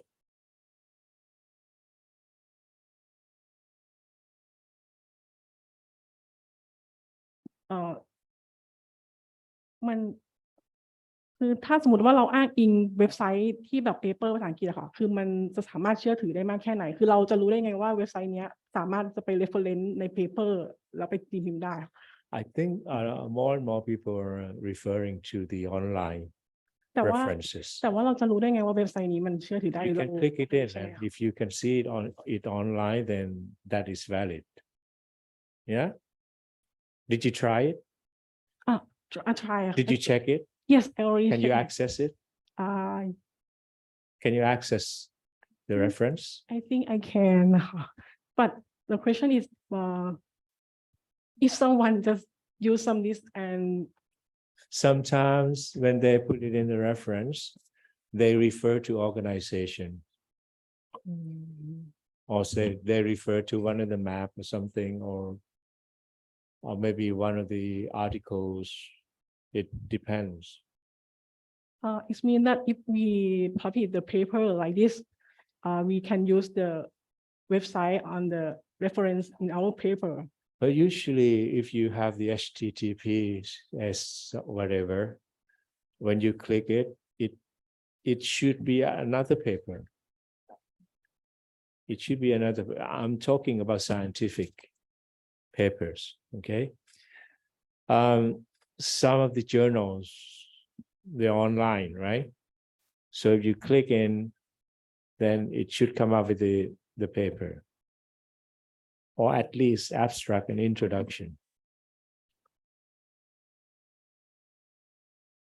And once you get involved with the United Nations, I'm pretty sure that you're going to have a lot of abbreviations and that kind of sort of things. Abbreviation is very common in the United Nations system. So if you check with the United Nations reports, you're going to find a section on the abbreviation. And in there, you're going to find all the meaning of those weird abbreviation never seen anywhere else in the world except for the United Nations. Yeah. But how about we have to put the information about the abbreviation under our paper? Yeah, I mean, your paper, if it is important, then you can put it in, okay? But usually no, unless you write a report. If you write a report, it's different. In a report, you have so much more space, right? There's no restriction. But writing a technical paper is to be published in a journal, you have a very limited space. It cannot be a long one. And you have no reason to write a long paper unnecessarily. Right? Your paper must be straightforward, comprehensive, concise. If you write it very long, then think about the reader. When they go through your paper and they say, oh, this is very clumsy, and repetitive. You're repeating and repeating the same message. There, and there is another one, and there's another one. And then they get, bored at the end. And they say, oh, this is not a very well-written paper, not a very good quality. All right, so you have to be very careful. So I don't know how to put things together. Is there any more questions or anything for our 4 pioneers showing your work in this morning? Any more people want to show it? Well, time is very limited and time flies if we have to go through it. Unfortunately, this is the best way to go through it. I have to go through this with you guys in order to make you understand the real process that you have to go through when you read the paper. Okay? So hopefully from this morning, you can see how we do it in action. This is just the beginning. Okay, you need a lot of practice. You need to go through a bunch of papers in order to gain your skills and experience. The more you read it, the more, the quicker you can get the information, the extracting of the information. You just go ahead with it. It's going to be a pain. Sorry, it's going to be a very painful to go through this process at the beginning for every one of you. I sometimes spend the whole day for just one paper. Sometimes 2 days for just one paper. Very painful. But this is the kind of thing that you need to go through. Okay? So hopefully going through this 3 papers and 1 report, so you can gain something. I apologize for those who already been through the process before, or even that, I hope you still learn something, all right?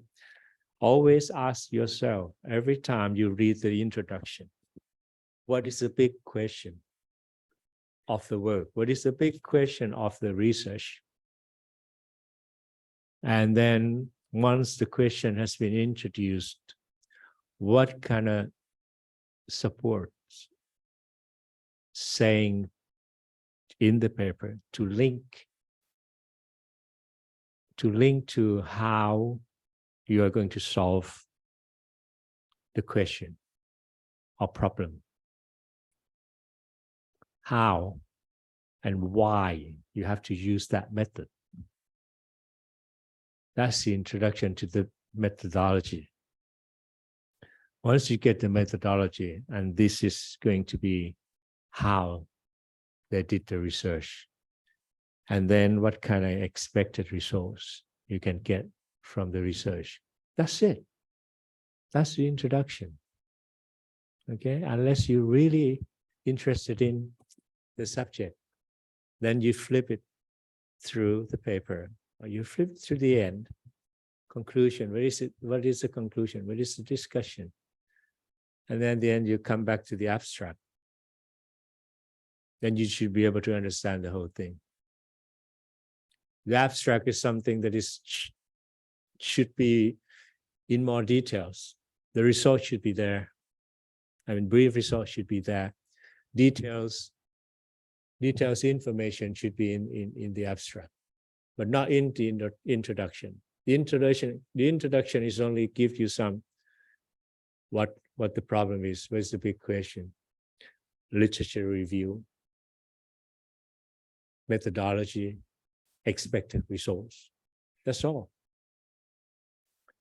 Now you can see the difference. If you have to write an article, or you have to submit an abstract to the symposium or whatever. So writing abstract is different from writing introduction. It's similar, but the information is different. The detail is different. If you read the paper from medical journal, for example, you're not an expert. You're not a doctor. Okay? Don't even go to abstract. Because if you go through the abstract, there will be a lot of words, jargon words that you don't understand, right? But if you go through the introduction, you should be able to understand what is this all about. Because the introduction will not touch so deep into the scientific details. It's just going to give you just introduction. And you can get the information, oh, what this is all about, right? But if you know the subject, then you can go to the abstract and read through it. Keep that in mind. So every time you write a report, articles, you know what's the difference. And then you write it differently. Don't put the introduction into your abstract and say, this is your abstract. Very confusing. I mean, you're the one who confused. Okay? So hopefully you have some thoughts for this morning. And hopefully you can apply what you learned this morning in your work. Okay? So this afternoon, I think Professor Panya will give you a presentation, and I'm going to be here, and I will help, in terms of how to write a research proposal, right? So that we can have a good proposal.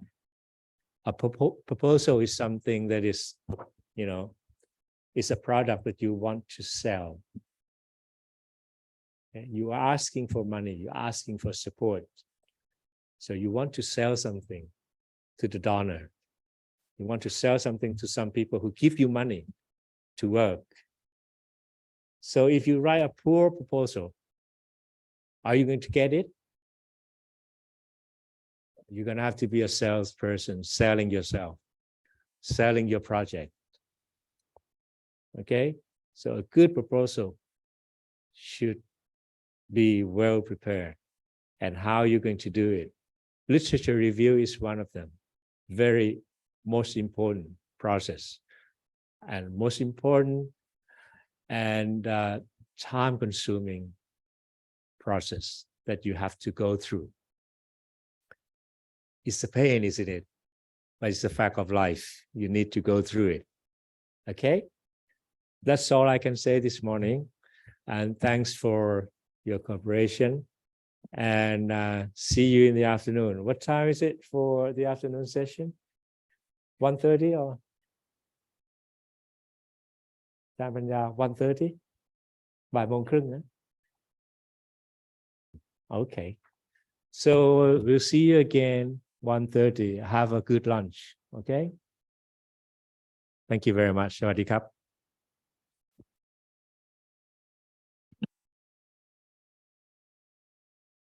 ท่านใดที่อยู่ในซูมนะคะ รับอาหารได้ที่ด้านหน้าห้องประชุมนะคะ ถ้าอยู่ที่กรมนะคะ เรียนเชิญเลยนะคะ อยู่ในกรมน่าจะมาที่ห้องนี้เนาะ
Okay, good afternoon, everybody.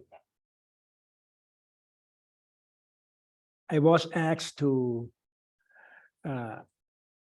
talk to you about the research proposal today from Dr. Titi. Can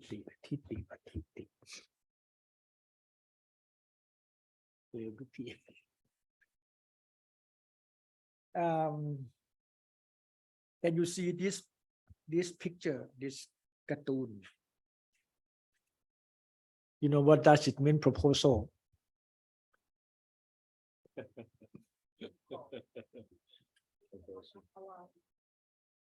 Will you marry me? Something like that. But this is the thing that you will ask from some other person apart from your boyfriend or your girlfriend. So what I'm trying to say today is that do you think is it difficult proposal? So if let me first of all mention about this. When I was the undergraduate student, this is the question that I used to have from my proposal. He asked me what is a research proposal? I cannot answer at the first time. And if you take a look at this,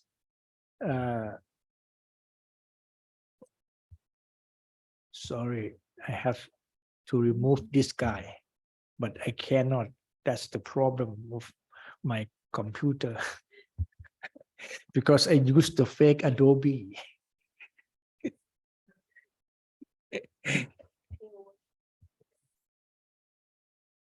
Inappropriate version. So if you take a look at the meaning of a research proposal here, you say that it's formal document. So formal documents means that you cannot write the language that you normally use for speaking. And its structure, that means it can become a kind of sequence, as well as it has to explain what you plan to do scientifically. So as I earlier mentioned to you, just like when you propose someone, it's the same as writing a research proposal, which is quite a serious step, not only for students, but also for many researchers as well.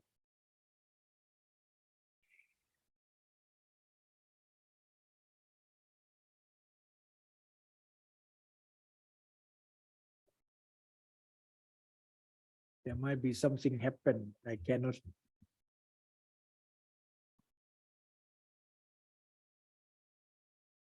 Yes, I think because of the Adobe, they asked me so many things. So I have to try to get rid of this first.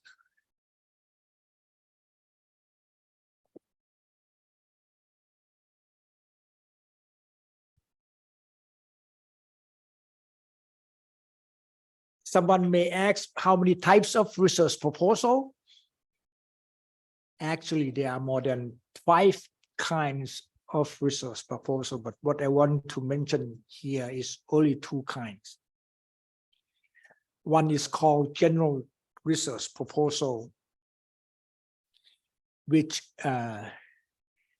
is a proposal that you and me are doing now. That is the DMR, Department of Mineral Resource, try to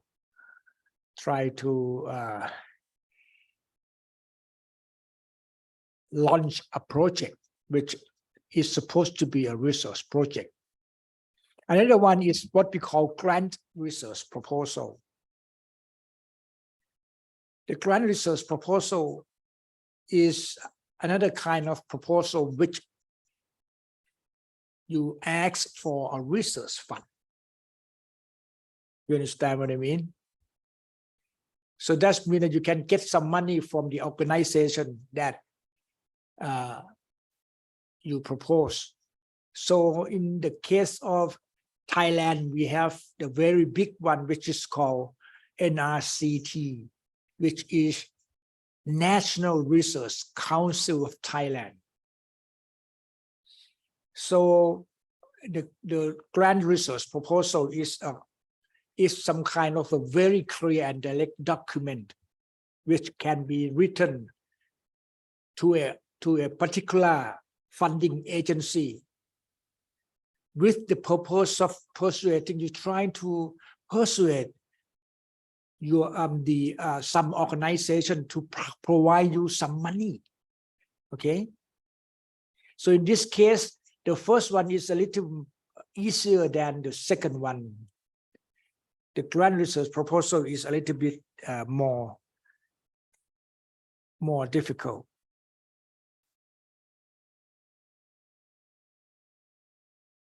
So grant research proposal in some university, they say that it's a very clear and direct document written to a particular organization or funding agency. This is the very interesting story because sometimes they don't have much time to look at your proposal. So it has to be very concise, very clear, and transparent.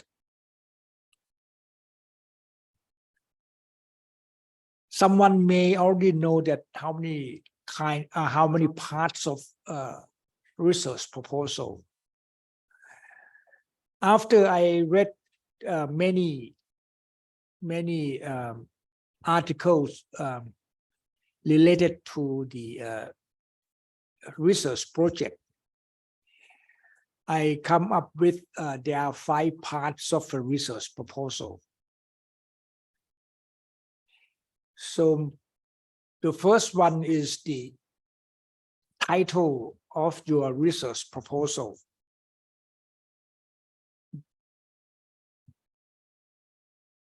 And also include names of researchers, that is name of you yourself. The second one is the principle, rational theory behind your proposal.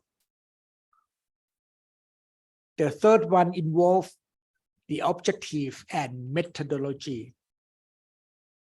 Somebody can say, oh, it's a kind of research design. How can you design your research? For every time in the research proposal, you have to spell out timeline, which for me, I think is important because it can help you, to finish your project in time and on time. Okay. And the last one is the expected outcomes.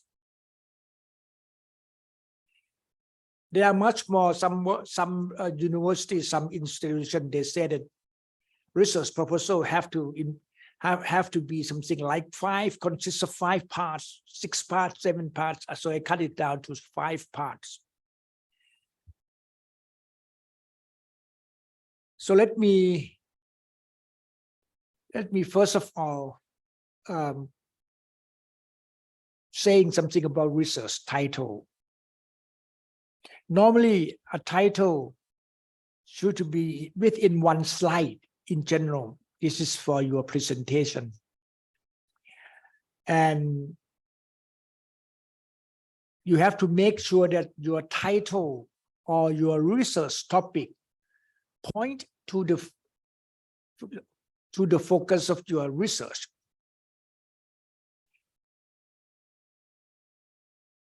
I just want to make sure that you clearly understand the first sentence of this one. Let me give you some example. Can you see the pink, not pink, violet colors, determination of blind forms using geophysical methods.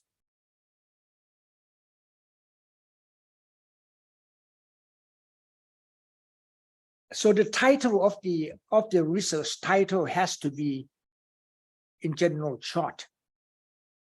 And of course, that is not too long.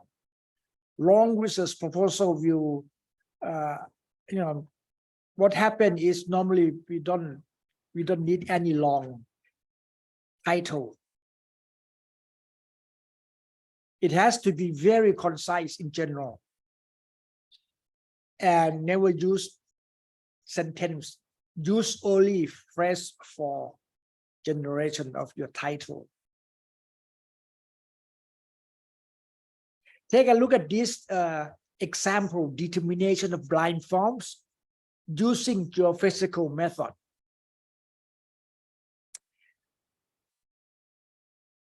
Look like it's very short, not too long. Concise, look like. And this is not a sentence. However,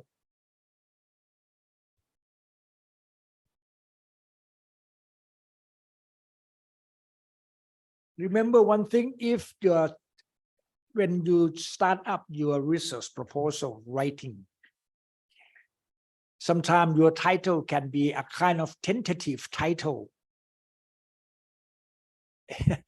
It can be fixed. It cannot be fixed right away. Sometimes reviewer can change your title if it's not that appropriate. So let's suppose I use this phrase, determination of blind forms using geophysical methods. Then I ask you, is this title good or not?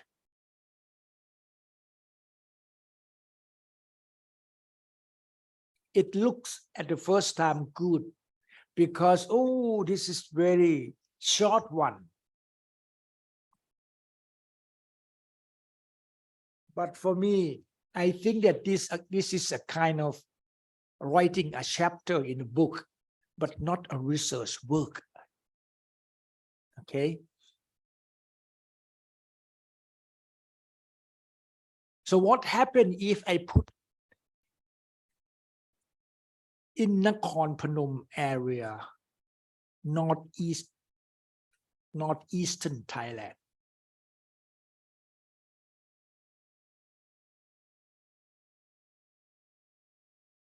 For me, I think it looks better because it mentioned about not only, if you take a look at this one. So you are happy with the second one, determination of blind forms using geophysical method in Nakhon Phanom area, northeastern Thailand. That looks more appropriate for me. And I mark with yellow color blind forms, including blind forms, geophysical method, and Nakhon Phanom. So these are keywords for your study or your research. So then I will stop my presentation right over here. The first time I will ask you, what is the name of your research title? So can I start from my left hand side and nearest to me? Can you remember your research title in the past or just recently proposed?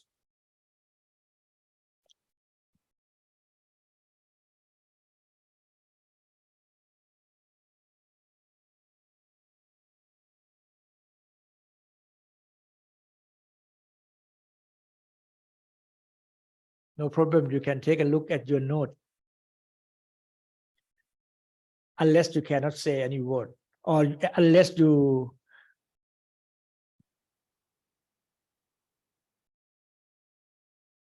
I will go back later, then Gavin Variation is asset. Variation is asset the single susceptibility area in หนองบัวลำพู province.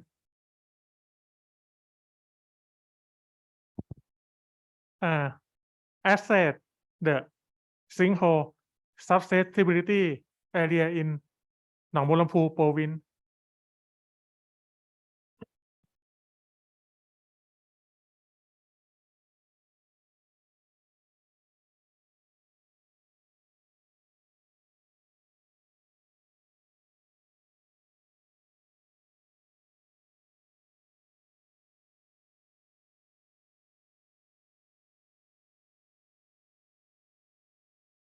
Evaluation of mineral deposit areas for mining purpose. The case study of fluoride.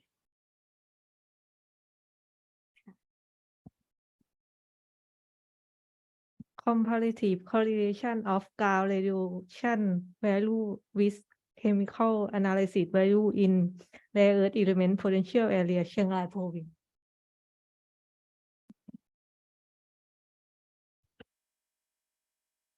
Earthquake catalog establishing for evaluation earthquake hazard in Thailand.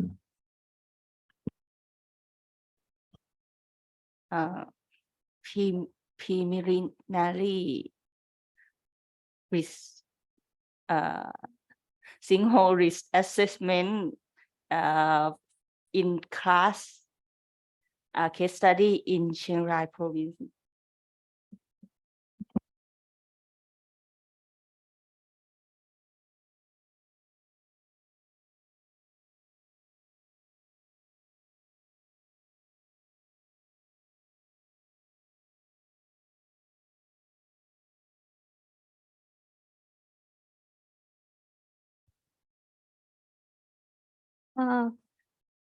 The topic of my previous study long time ago is geology and petrochemistry of volcanic rocks in the Lamsonthi area, Lopburi province.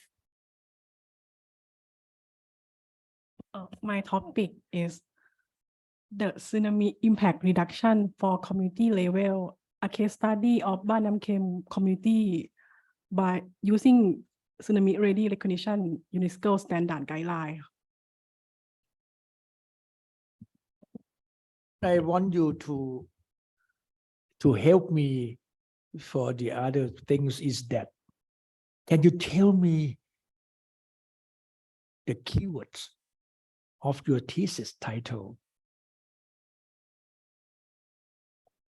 Can you start from can you remember your thesis, your proposal title? Thank you. My research is recommendation of area-based management case study in ถ้ำทานน้ำลอด Cave ชุมพร province.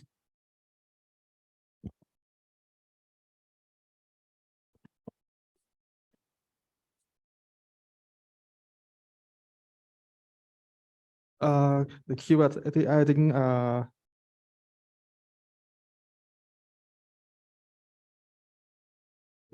area-based management and ถ้ำทานน้ำลอด Cave. Management, that is one. ท่านทำน้ำลอด second one. And then what? There are only two keywords. Normally we put 5 at least in general for when you write full paper or something like that. Normally you can have up to 7, but in general at least 5. Or you can be more than 5, less than 5 is okay. In your case, you have only 2. ถ้ำทานน้ำลอด. And then you say area-based management. What else? No, just only 2 words. 2 keywords.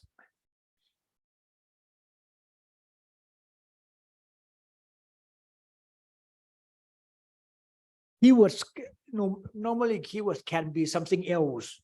Apart from your thesis title, you can put something else. For instance, methodology, if you think is important. Or research output, if you think is important. So I think I'll put recommendation Recommendation. Yeah. Mhm. and area-based management. So there are three words: area-based management, recommendation. ท่านทำน้ำรอด in area. ท่านทำน้ำรอด which province? Chumpon. If I were you, I will put Chumpon as a keyword. Why these keywords are important? Because when in the future, if you know much more, people try to investigate some of the papers using your keywords. So Tam Nan Lot maybe is quite popular in Thailand, but not all Thai people know where it is. So you can put some location as one of your keywords. Okay. How about you? My keywords are susceptibility, sinkhole, map, recommendation, and Lambu.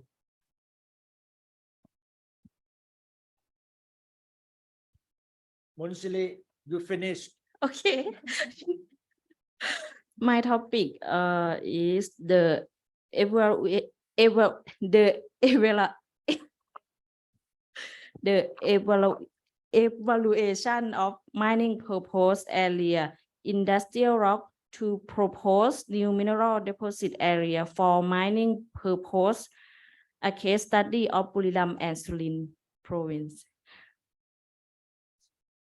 So your keywords are Keywords mining potential area and industrial rock. which province? Buriram and Sulin province. At least you have to write down these two provinces as your important keywords, I guess. Next. So people in the Zoom you have to prepare yourself. I may ask someone as well. My keyword topic is evaluation of mineral deposit area for mining purpose. Yes.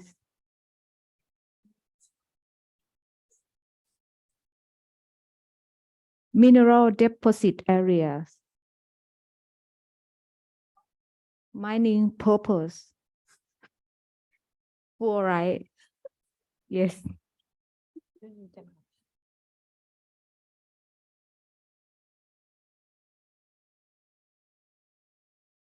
My keywords are ground radiation value, chemical analysis value, rare earth element potential area, and Chiang Rai. Keyword earthquake data catalog Thailand.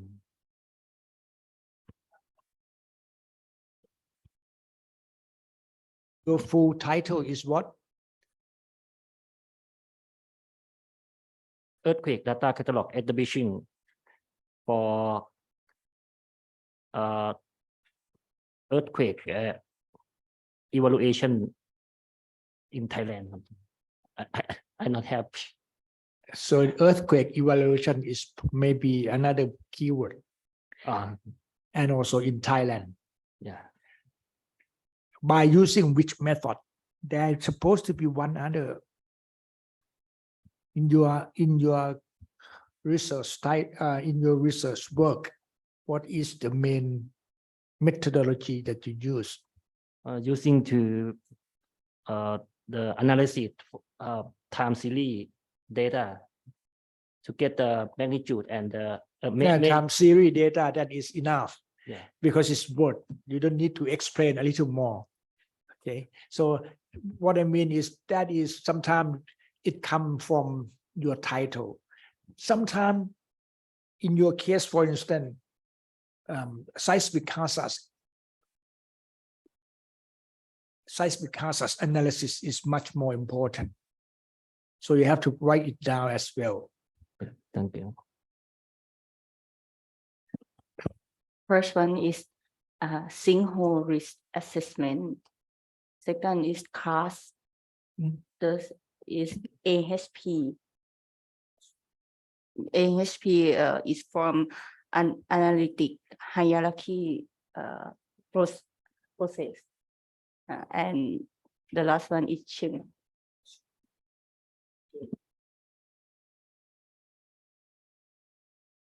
My keywords are geochemistry, volcanic rock, เลยเพชรบูรณ์ belt, geology of Thailand. Okay.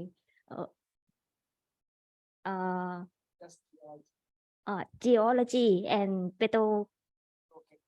petrochemistry.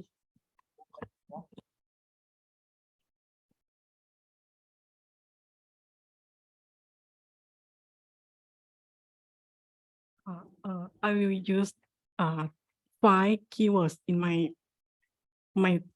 research. One is the tsunami awareness. Second, tsunami ready. Third, บ้านน้ำเค็ม community. Fourth, tsunami risk reduction. And fifth, community preparedness.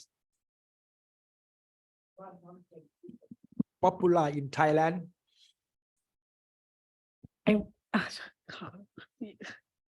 I think so in tsunami area and also in the disaster management for community. So maybe if in your case you have to write down in your research title as well, บ้านน้ำเค็ม which province.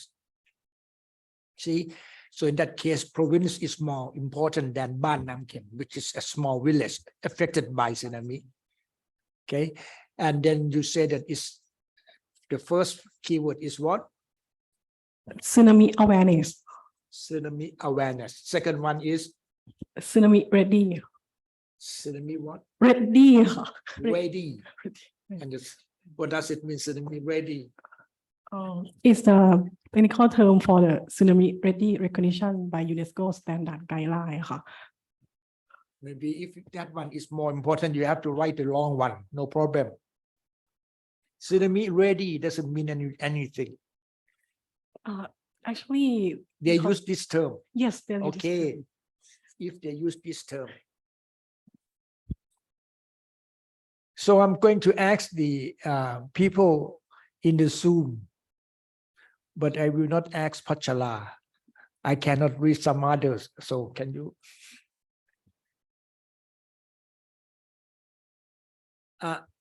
Pitida. มีป่ะ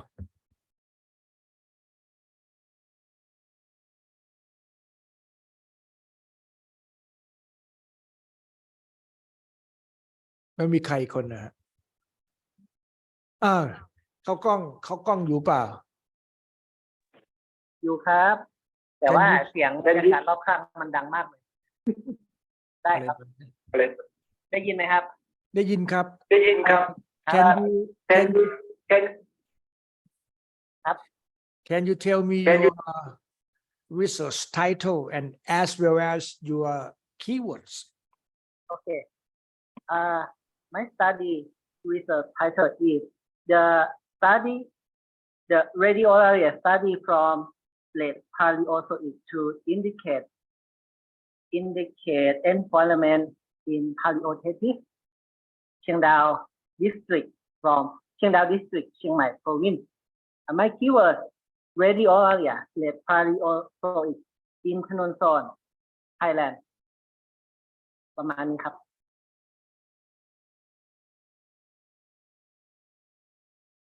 ได้ยินไหมครับ age of your Rhodolia ครับ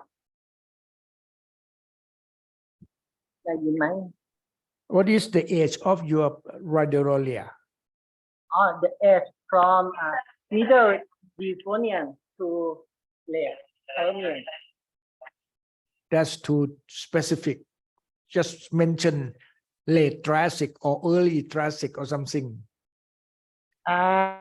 Triassic not found in my study area. I know just I want you to say which age Which age? Which age? Devonian to late Triassic. Okay so in that case Devonian to Triassic or you can just say Devonian and then Triassic is another keyword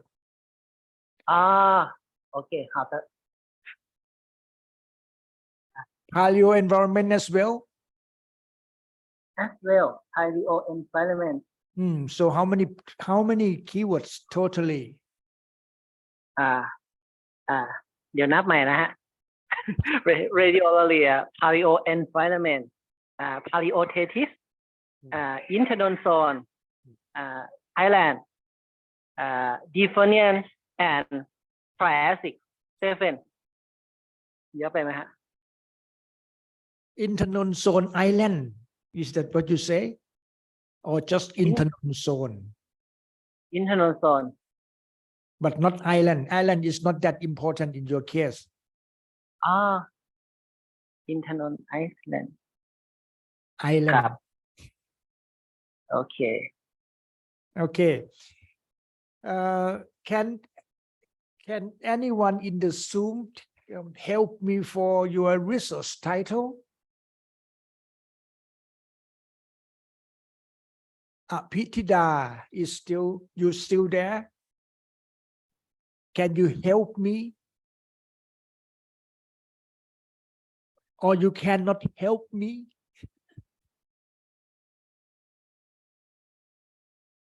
help about the Tanakit keywords ใช่ไหมคะอาจารย์ Can you tell me what is the name of your research title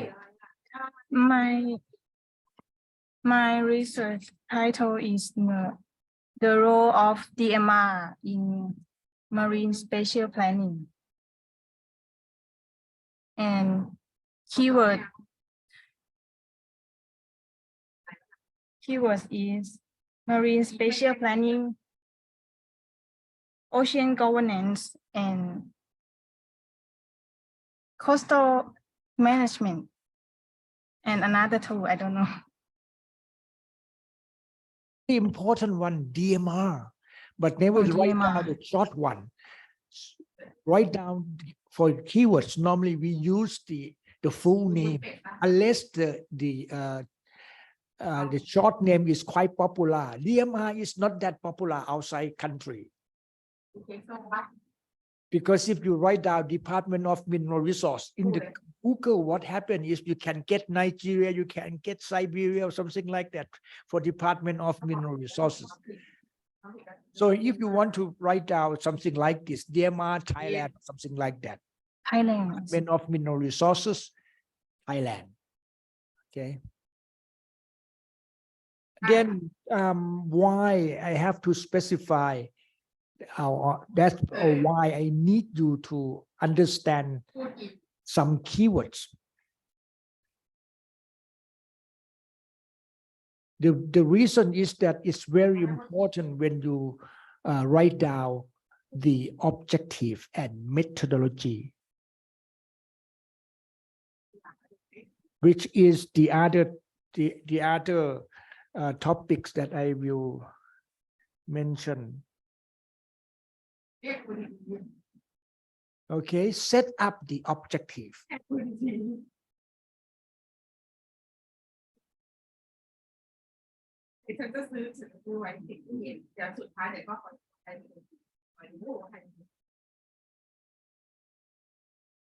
so Kunapitida I don't need your your voice now. Just joking, Kun Apitida. Can you see, set up the objective? Can you remember my topic of the title of my research topic? So in this case, identify the faults underground is the only one subject. You don't need to put down the area or anything. Just identify faults underground. Okay. Then after that, you may ask, many kinds of there are many kinds of geophysical method that can be used to identify the faults underground. You may say, there are some ground geophysical method. Another one is the airborne geophysical method.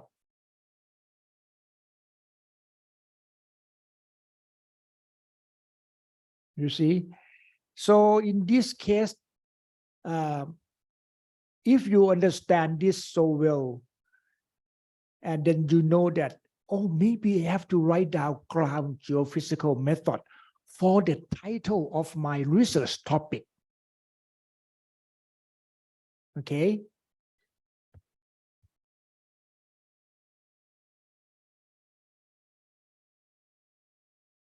You see, using geophysical method. But if I know that, I cannot use the airborne geophysical method, and I know that the other kinds of geophysical method is ground geophysical method, I can write ground geophysical methods in my research title. Okay.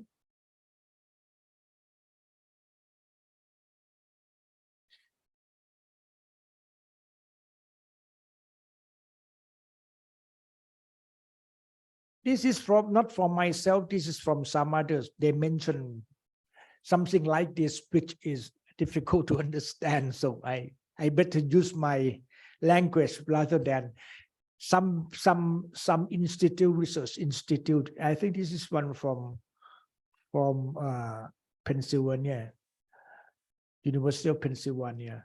And research objective is a clear, concise, declarative statement. Very difficult, huh? And can provide you direction to investigate the variables. That is their definition. So I think it's too difficult. So and research objective focus only the way to measure the variables, or very scientific, such as to identify or describe them. So I will take a look at another one. You may need only one slide to indicate your research objective. To show there are two kinds, general objective and specific objective.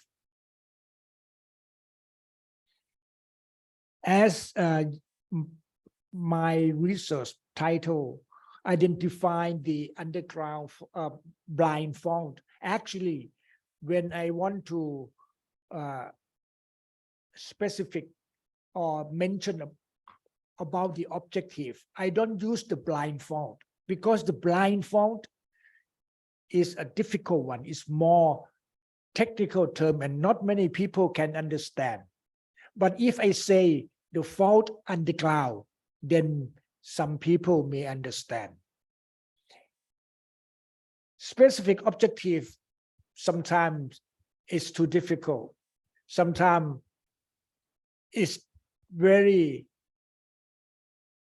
they say the logically connected parts, which I don't think is. So normally I prefer using general objective rather than specific objective. Okay. My last sentence is specific objective should specify what you will do in your study where and when. Now this is important. Where, when, and what, why, what, where, why, when. That is the important issue for research methodology.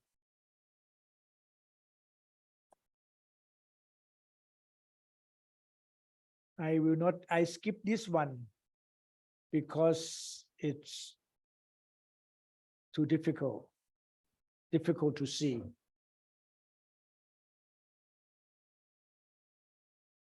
And this another one is can you remember my research title? Blindfold or some keywords. Blindfold geophysical method, and then Nakhon Phanom. So in this case, objective usually one per study. In this case, it's just identify fault underground related to core problems or topics because it's difficult to determine. So you have to use geophysical method, show target population and place. Oh, that is Nakhon Phanom. So people will be affected by that kind of blindfold. Is quite important. And use action verb. Normally we don't use the past participle, present participle. We normally use simple. The purpose of the research proposal. Can you see the word convince? Can you see the word suitable and manageable? You have to convince your university, your supervisor, your organization that your research is very good, very interesting, very important, and manageable. You can do it. Easy to understand, not easy, but possible to do. These are important 3 words that you probably need when you want to use the purpose of the research proposal. How can you convince people who will give you money? Important. So in that case, you need to sell your research idea.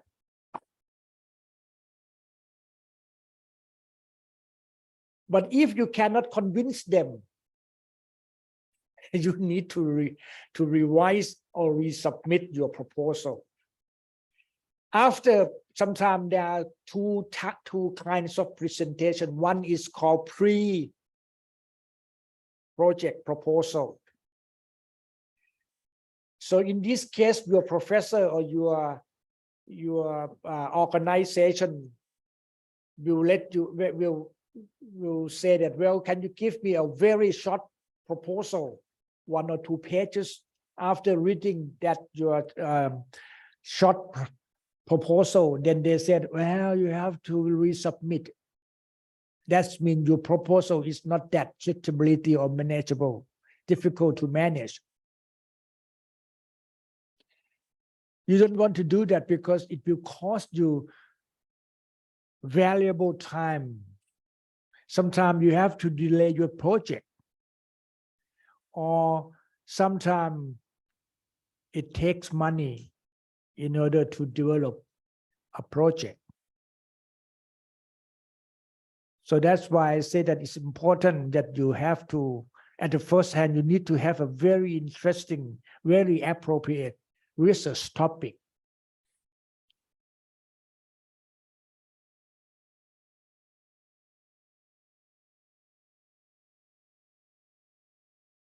In the research proposal, you have to mention something which is important, that is literature reviews. It can be reviewed in terms of time, in terms of topics, or in terms of authors. So there are 3 kinds, particularly in geology.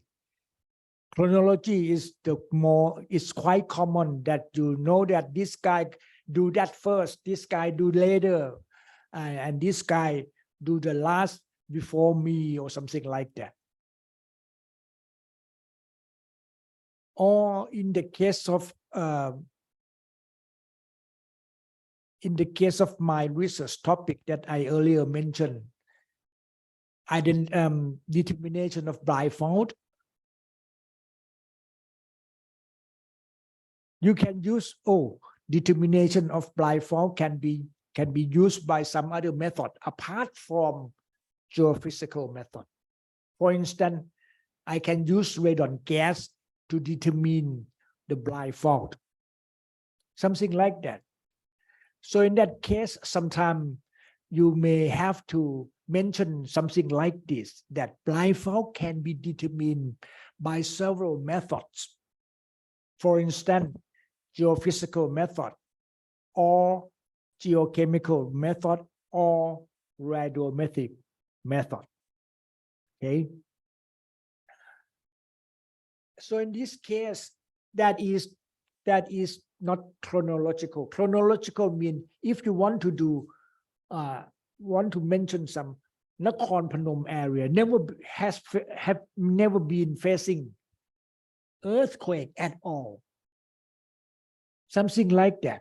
But after you use your methodology, then you can find some unidentified or underground faults in your area. This is interesting story.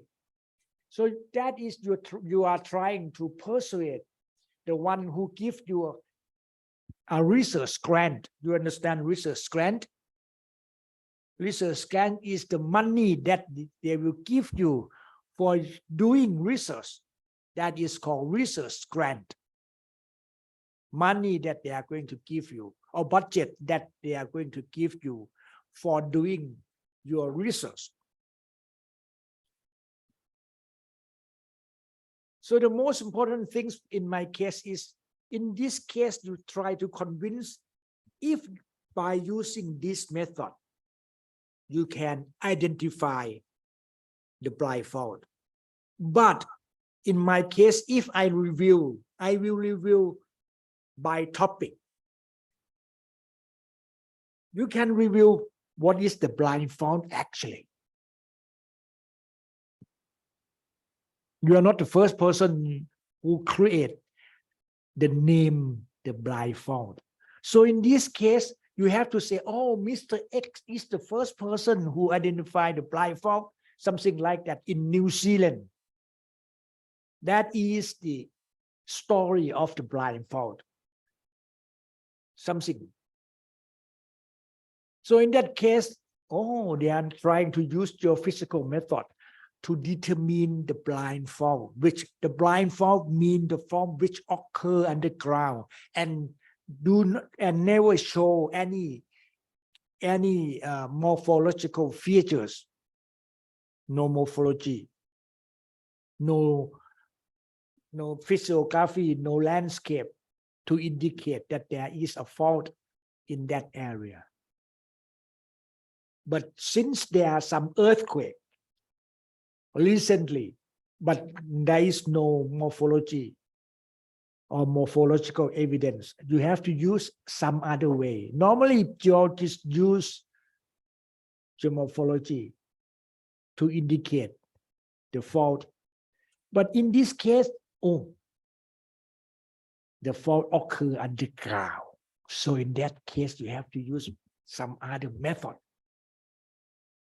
For instance, using geophysical data, something like this. Okay. And this one is going to be put in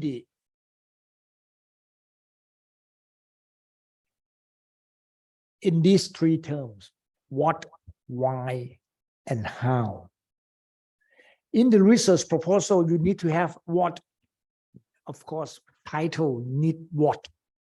What is the title? Why do they do this? And how do they do this? Is the important. You have to show them these three words in the research topic.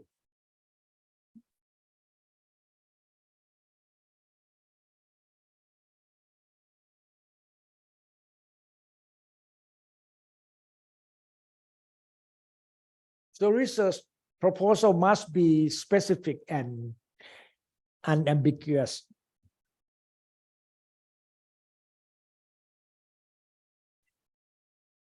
Research topic is normally clear. And what I wrote down is I already did that. You already mentioned about your research title and your research keywords.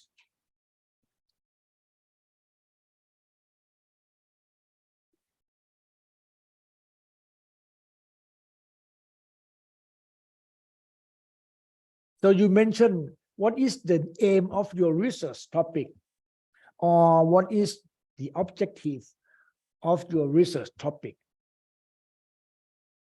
Normally, people don't understand how to say something about objective of your research topic.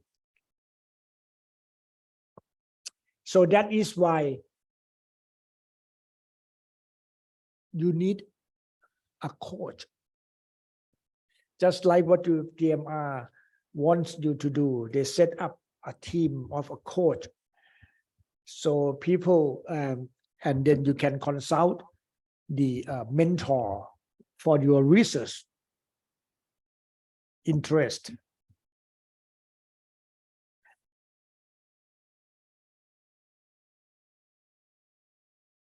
So, Monsri, who is your mentor in your research interest?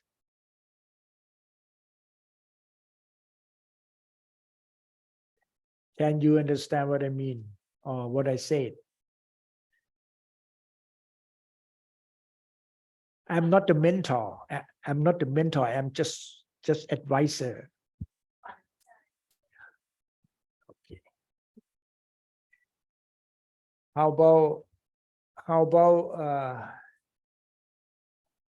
ชื่ออะไรลืมแบบฮะดาวใช่ไหมจำสายแล้ว Who is your mentor? เขตที่เขต3ใช่ไหมครับพี่เปิ้ลสิริพรค่ะ ฮะ อ๋อกับพออักษรนะคะใช่ไหมคะ In English, please. My mentor is Dr. อักษรนะคะ and Dr. สิริพรนะคะ and พอสุธีค่ะ Director สุธี So many persons, huh? So in that case, you know, ปัญญาด้วยค่ะ I'm just not superficial. Govin. My mentor is Dr. Videsha.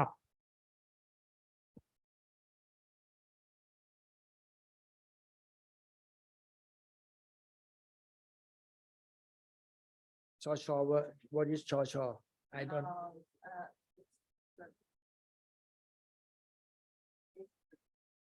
Senior expert.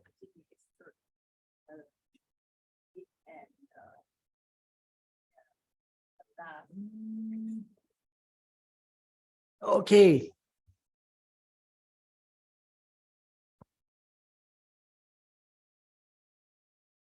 So why do you have to do this research topic, research project?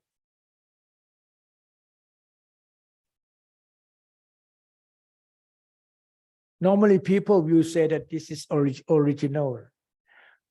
Original in this case mean you are the first person who work on this in this area. Boss order. Sorry. So what makes it unique?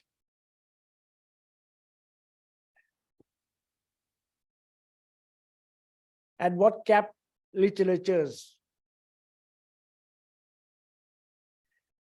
You are not the first person, but somebody will be the already done this before you. So that's why you need to have a kind of literature review. And then why? Why means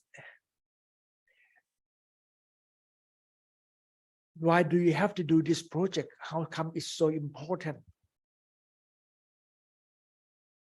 Because my supervisor asked me to do, or my boss asked me to do. That is not the right answer.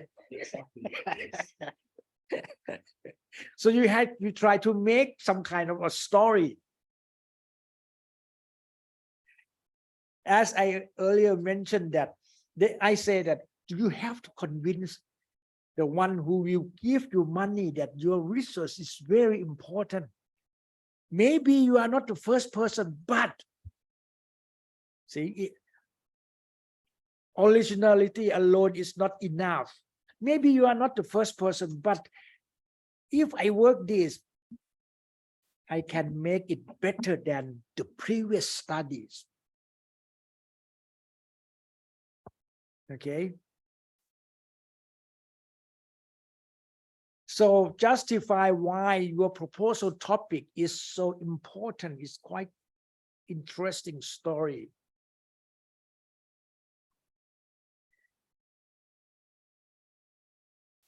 So I will ask only two of you in this class, in this room. What is your methodology?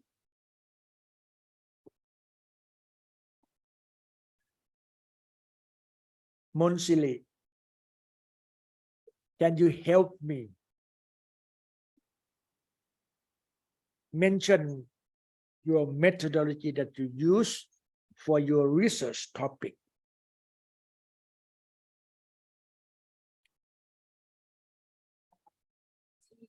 IS and AHP. What is ASP? Actually, you have to mention about ASP as your literature reviews. In your literature reviews, you need to mention what is ASP. See, then if definition is clear, then you say that you use GSP. That is not methodology. Methodology is step by step. So you go first from the first one is you have to review literatures. And then what else?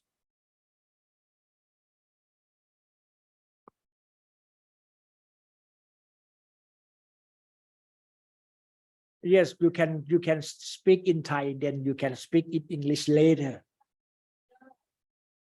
รวบรวมข้อมูลจากที่มีมาก่อนแล้วก็วิเคราะห์ข้อมูลที่เรารวบรวมมาได้รวมกับข้อมูลที่เป็น GIS. First one is literature review. Second one is รวบรวมข้อมูลที่เราศึกษามาก่อนแล้วก็เอาข้อมูลที่เรารวบรวมมาได้มันก็จะมีหลายๆ data แล้วก็มาวิเคราะห์พอจากวิเคราะห์เสร็จแล้วเราก็จะใช้ขอโทษนะคะ เพื่อน พูดใส่ ทาง ไมค์ ซูมว่าพูดใส่ผ่านไม่ได้ ค่ะ maybe Thanakit understand only Chinese. ค่ะแล้วก็รวบรวมข้อมูลข้อมูลที่หนูรวบรวมก็คือ1ประกอบด้วยข้อมูลสถานการณ์หินของจังหวัดบุรีรัมย์และสุรินทร์ค่ะแล้วก็ข้อมูลพื้นที่ธรณีวิทยาในพื้นที่ของจังหวัดสุรินทร์และบุรีรัมย์และสุรินทร์แล้วก็นำข้อมูลเหล่านี้ค่ะมาประมวลผลโดยการวิเคราะห์เชิงพื้นที่ด้วย GIS แล้วก็มีการวิเคราะห์ข้อมูลด้วยวิธี AHP อะค่ะอันนี้จะเป็นการทำแบบสำรวจเพื่อที่จะสอบถามผู้เชี่ยวชาญเพื่อให้ข้อมูลเรามาวิเคราะห์ในการเป็นการวิเคราะห์ใช้หลักการตัดสินใจแบบหลายชั้นข้อมูลว่าข้อมูลอะไรบ้างที่จะเหมาะสมในการที่จะกำหนดขอบเขตพื้นที่แหล่งแร่ค่ะพื้นที่ศักยภาพหินค่ะขอบคุณค่ะ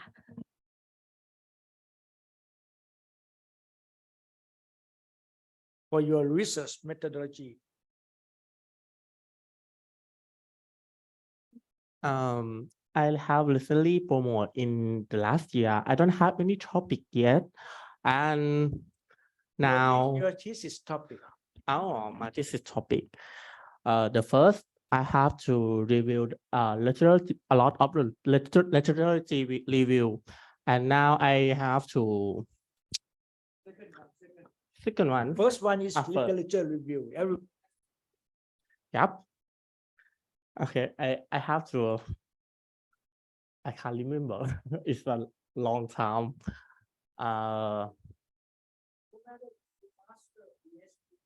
Just a kind of simple research. You have to follow this kind of Yeah. methodology as a scientist, you know. Most scientists has to follow something like this, starting with the literature reviews first. And I have to realize to a problem and aim of my thesis. And now I know the problem, and to resolve that problem, I have to think to learn a lot in the methodology to resolve that problem. This is next one is review and analyze. Next, I do the methodology in the lab or collect the sample to the scope field work to collect the sampling log salt in this case of my study, and then I do the lab and discussion, and I have a result and discussion about the problem, and now I have a result. That is my methodology.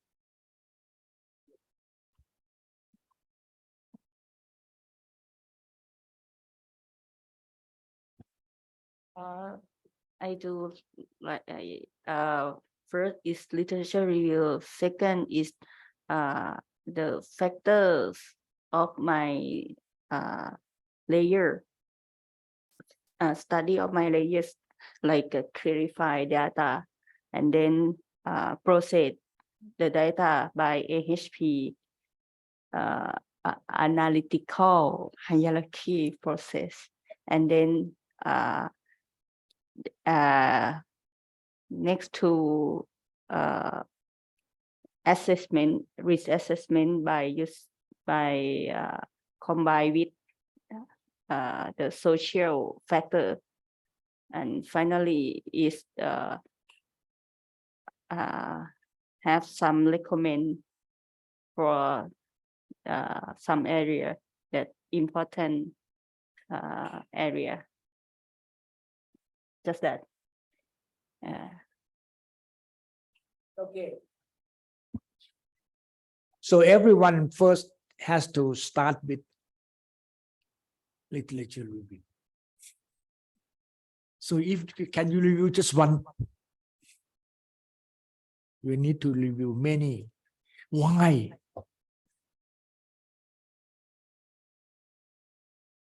You know,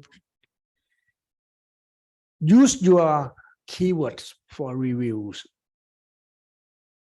So in that case, you can have so many kinds of data that you need to restudy from the previous work. That is the first thing. Second one, after listening to your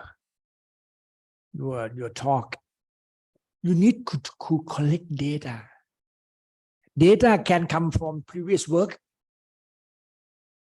or you make it yourself. Is that possible? So collecting data in Monsili case, what is your data to be collected?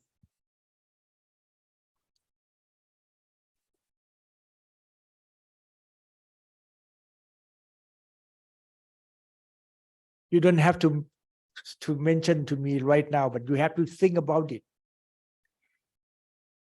After your data collection, what else?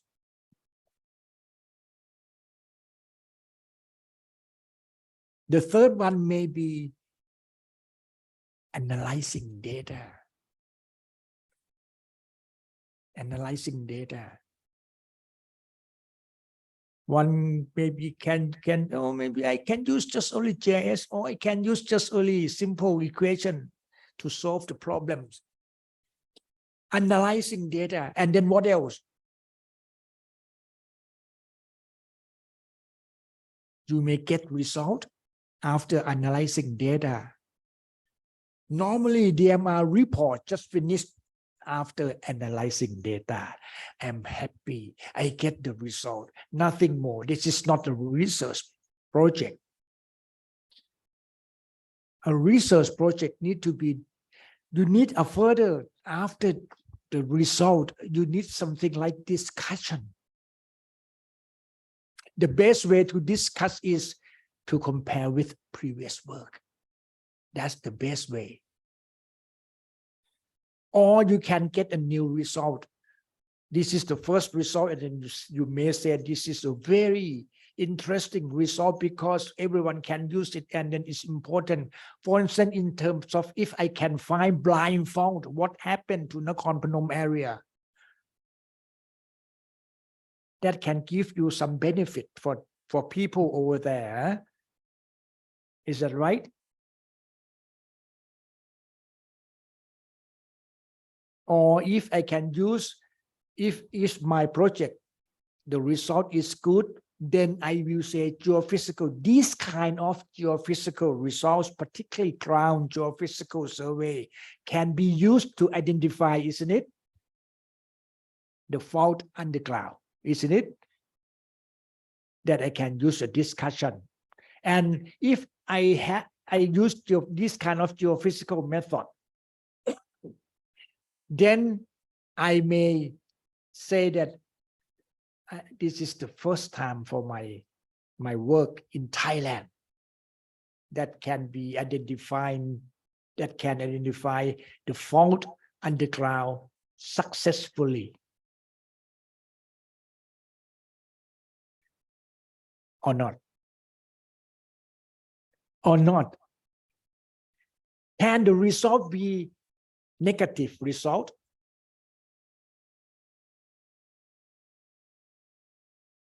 See, if when as a DMR workers or officers, if you get the negative result, then maybe your boss will not be happy, isn't it?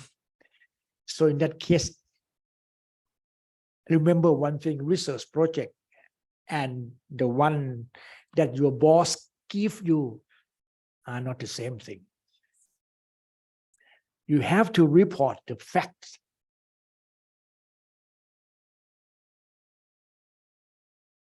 So if you get the negative result, that means you got kicked out from your organization or what? Or your salary will be reduced 1/3. It's not the same thing. Remember, that is important. But in this case, if you get a negative result, normally you can discuss a lot more. So after you get result, after compiling, after analyzing, after getting result, then discussion comes. That is the main methodology that you have to say something in your research proposal.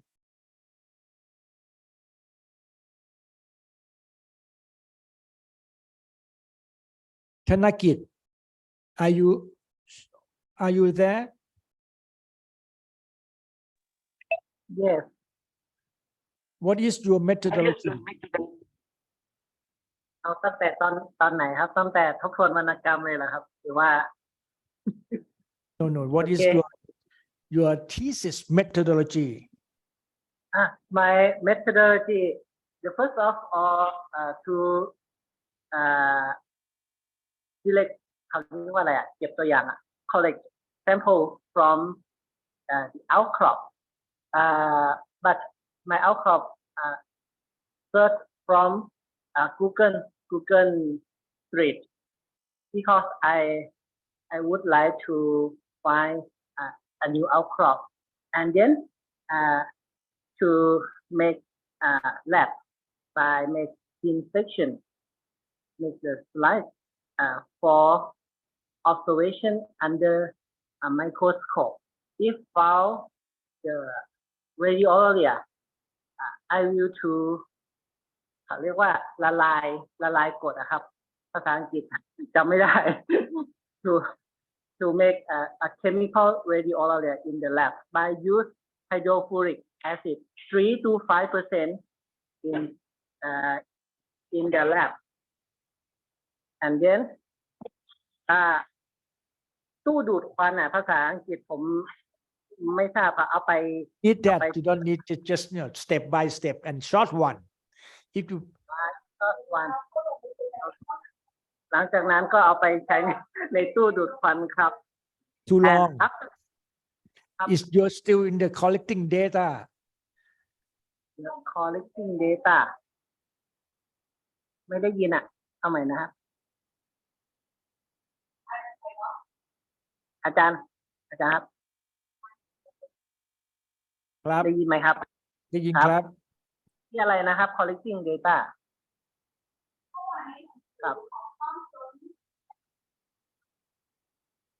And then after you collect your data, in your case, collecting data means get some sample.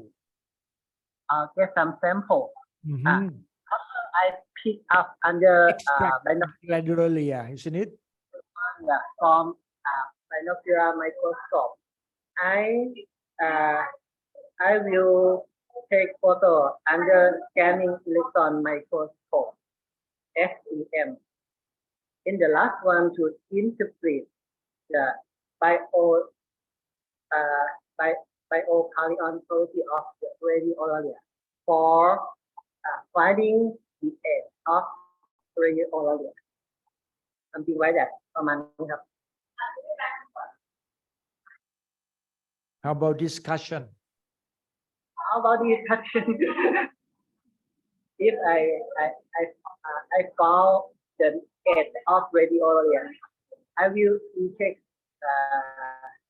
the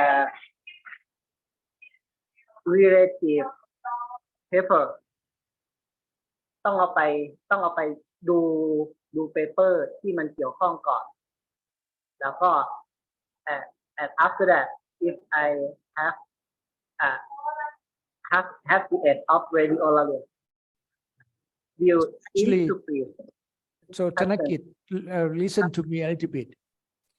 The first one is literature review. Is that correct? Yes. This is the first thing that you have to do before you are working on your lab. After your your literature review, then data collection.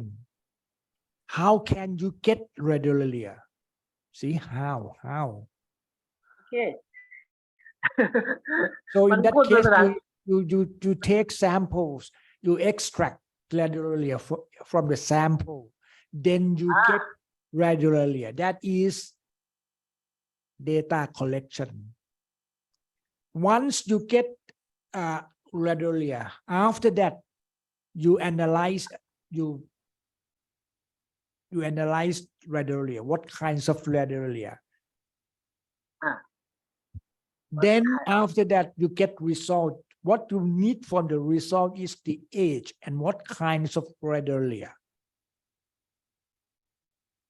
After that, after you get kinds of radiolia, you can interpret its age, isn't it?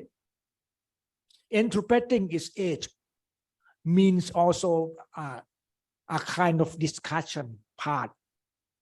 After interpreting your age, then you can imagine about paleo environment. That is the discussion part.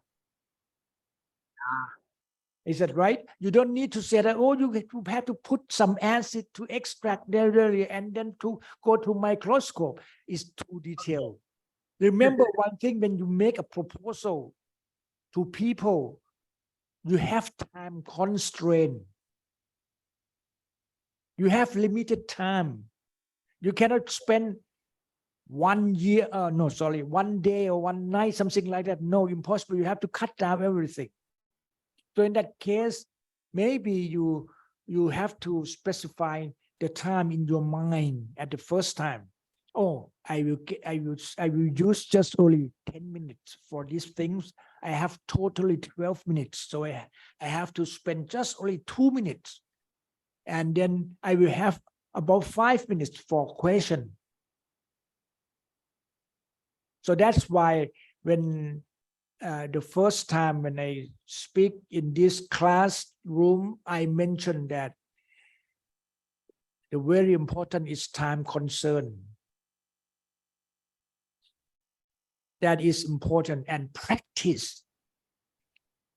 Practice is very interesting. Is that true, Monsili?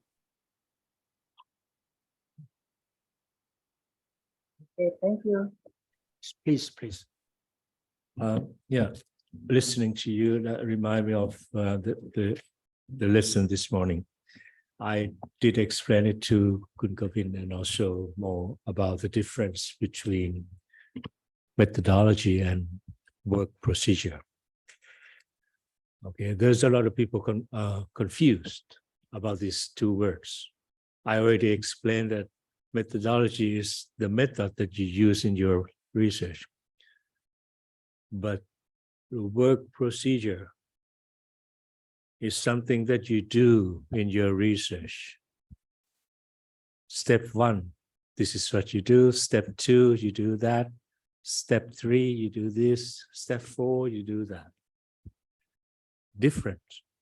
Okay, so you're not going to explain the steps in your proposal, but you explain how you come up with the methodology, the reason why you choose it. Okay, and then the result that you expect to get it from this method. So you're not going to spend a whole day, like Professor Panya said, explaining about the work procedure. Okay, that's totally different story. Thank you.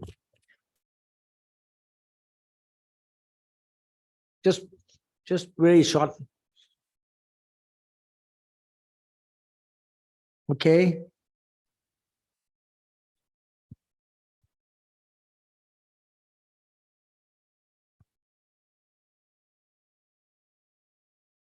One of the interesting story for research methodology is the scope of work. And sometimes when you look through the literature reviews, then you know exactly that, well, maybe you think that airborne geophysical method is one of the method that you can identify a fault. But it's good only in a wide and regional area. So it may not be good for specific area, small area. So in that case, maybe you have to use ground geophysical method instead. Something like that. After you review your data, after you review your literatures, then you can get that kind of answer. And then if you take a look at, okay, you are going to use ground geophysical data, you may have to need, there are many kinds of ground geophysical data, for instance, resistivity, gravity, magnetic, something like that. But you know exactly that, maybe if you use GPR, which is ground penetration radar, then you can identify fault underground more or easier than some other method. And DMR got some kind of this instrument. So maybe you can specify that in this case you use the GPR to compare with gravity method, something like that. So you can wrap up your scope of work that in this case you use just only resistivity, gravity, and GPR, something like that. You don't use the some other method, just like magnetic or something like IP, something like that. No, we just use this one. So the result you get based on the instrument that you use. Some people may say, well, why don't you use this one? This you may get better result. It's not in my scope of work. Okay. Something like this you can specify that maybe you get bad result because of you don't get the appropriate method. Why you cannot get appropriate method? Because my agency or my institute doesn't have it. Okay. Okay.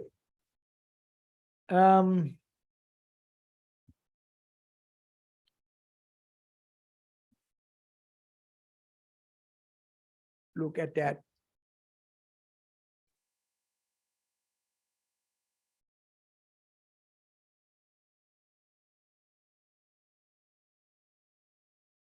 That's the RMIM mean research methodology.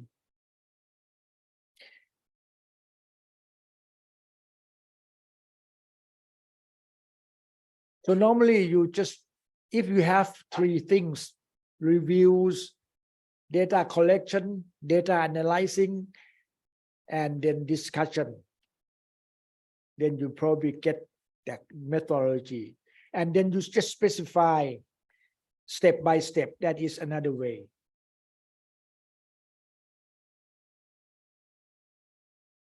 How long for one research project? You have to write down in your research proposal, and you have to explain if it's going to be 1 year. Normally it's going to be 1 year, but at present, if you submit your research proposal to National Research Council of Thailand, NRCT, not NIST, it can be extended for 2 or 3 years at present. And I will not go into detail, but if you want to have my slide, then it's okay. Just one more thing is the timeline. There are many ways of working, of writing timeline. That is one example for the timeline.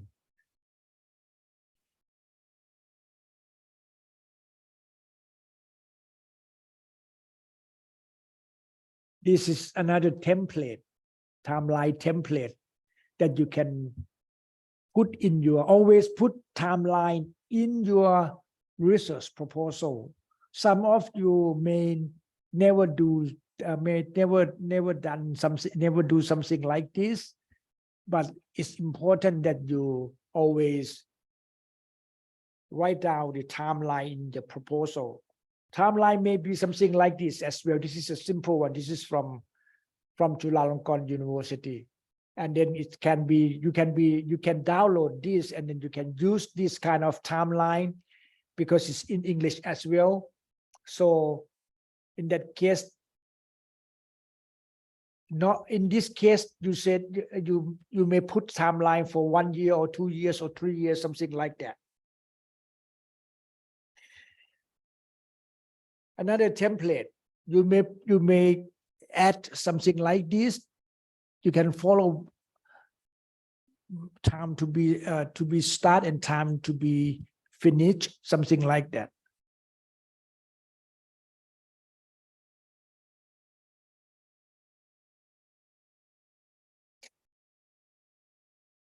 Some people may say methodology comes first and timeline comes later. Depends on what you are, what agency you are. Sometimes people say that methodology comes first, timeline later.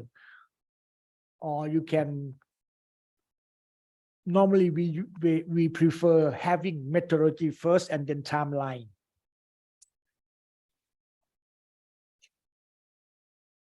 And what is your outcome? And it has, and what is your expected outcome? You may write it down.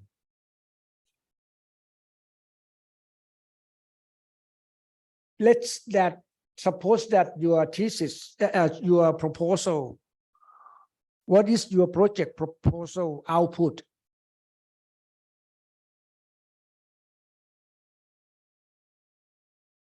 Thanakit, are you still there? Monsli, you ครับ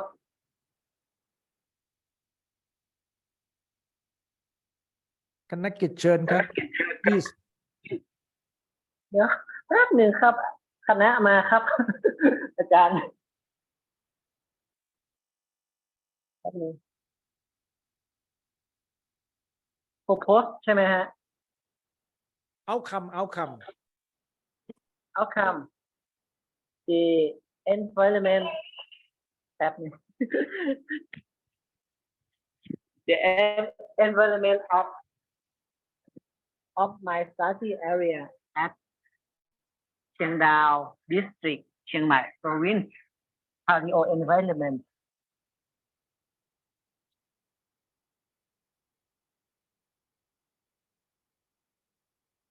หมดแล้วครับ Monsli,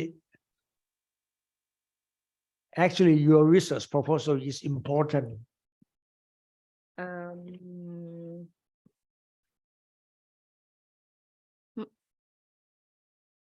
Mining potential area, I think. Get mining potential area, or you can get a new area for mining potential. Yes, new mineral deposit area for mining purpose ใช่ไหม พื้นที่แหล่งแร่ค่ะ พื้นที่ใหม่อะค่ะ มันคือพื้นที่ใหม่ที่จะต้องไปกำหนดเพิ่มจากเดิมที่มันมีอยู่แล้ว ใช่ไหมคะ ขอบคุณค่ะ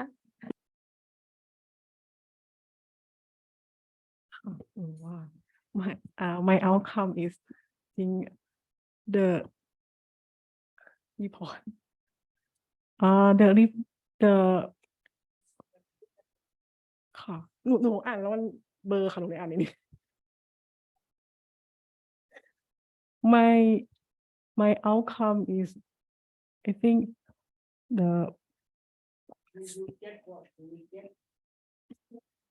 What do you get? That is the outcome. The purpose of the purpose of the report. Sorry. I think my outcome is the community Thailand community will be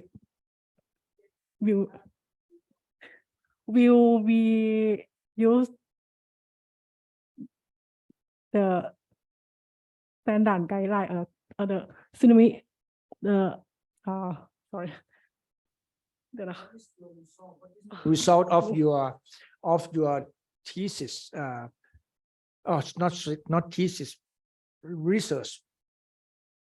The result of your research. Yes, I think the result will be the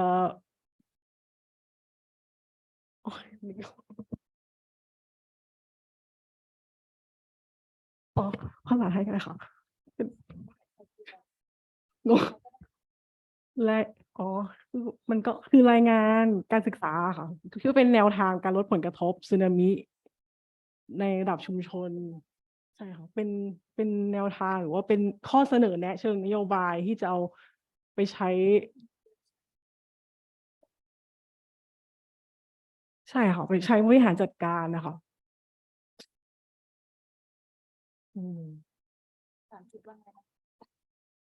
กำลัง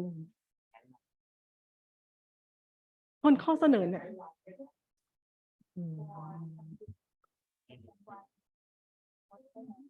เป็น policy maker อย่างเงี้ยค่ะใช่ค่ะเป็นแบบระดับเป็น national policy อะไรเงี้ย local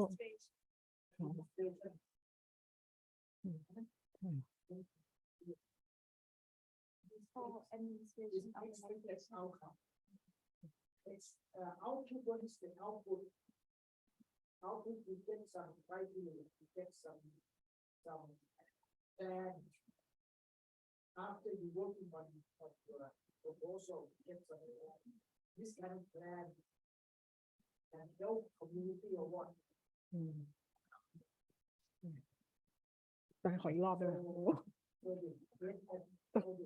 Administration in that village, administrative office can use that the result from your research project. อันนี้เป็นคำถามใช่ไหม Sorry. sorry เมื่อกี้อาจารย์เป็นคำถามหรือว่าเป็นประโยคบอกเราตอบไปได้ So your result is what? What is your result? มันจะต่างกับเอาคำใช่ไหมเดี๋ยวนะรีซอสกับเอาคำต่างกันใช่ไหม Result from your research proposal from your research project.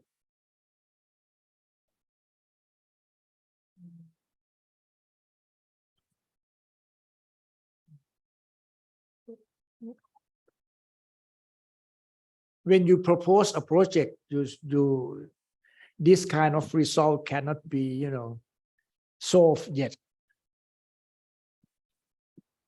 So that's why you have to put future tense. You use the term future tense. So you will get criteria of tsunami reduction or tsunami, something like that, apart from the standard that be used by the UN. UN set up a standard for tsunami reduction, but your local villagers cannot work following that kind of UN standards. It's too many. And the DMR, what is the role of DMR? DMR can guide some local villagers to help to work on some of your criteria that you get from the research. So in that case, the outcome of your project supposed to be something which help people in the area for tsunami reduction or not.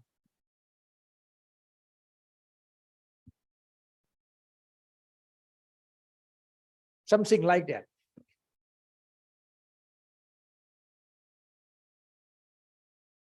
How about you?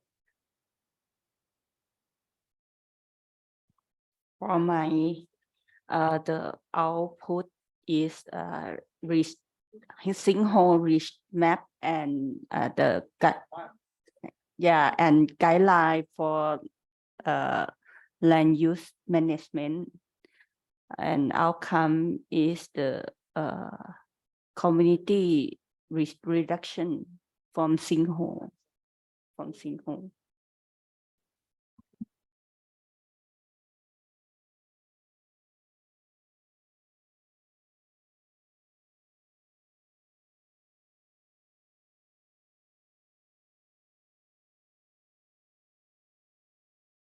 in Thai language จะเป็นข้อเสนอแนะเกี่ยวกับหลักเกณฑ์การจำแนกทรัพยากรแร่ฟลูออไรด์ค่ะเสนอแนะต่อคณะทำงานด้านกำหนดหลักเกณฑ์การจำแนกทรัพยากรแร่ของประเทศไทยค่ะ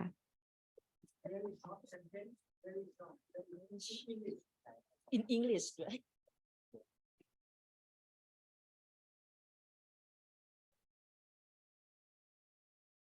ได้หรอชื่อภาษาอังกฤษว่าอะไรตอบสิชื่อภาษาอังกฤษว่าอะไรชื่อเอาชื่อมันเลย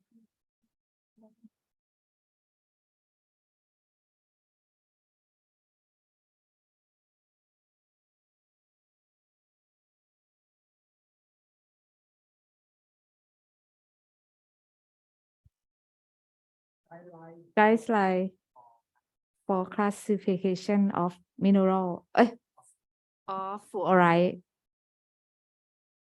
Thailand in Thailand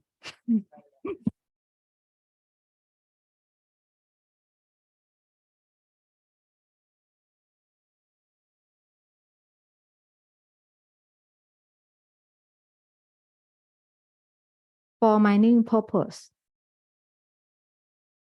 Yes. Yes. Thank you.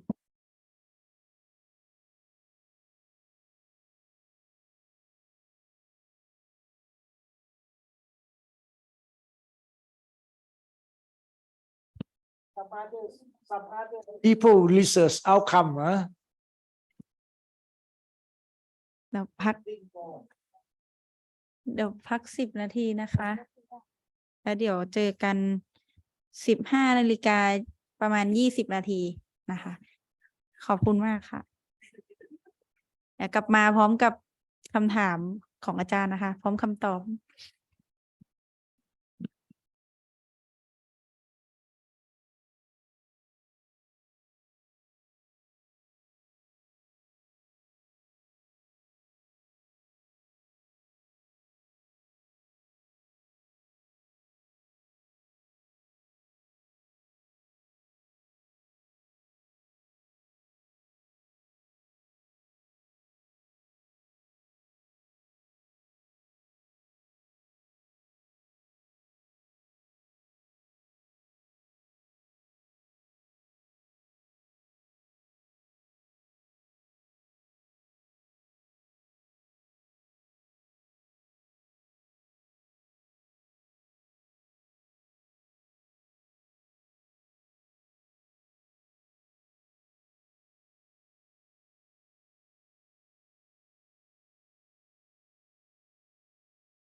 Okay, maybe this is probably my last slide.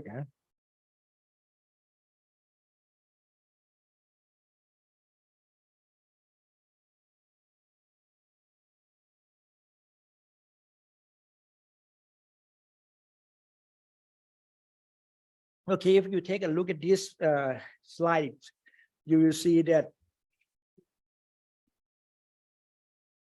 So after you identify your proposed methodology, then you can describe what result to be expected from your research. And then I say that it's impossible to predict the exact outcome of your study. Therefore, your expected result need not to be accurate. Okay.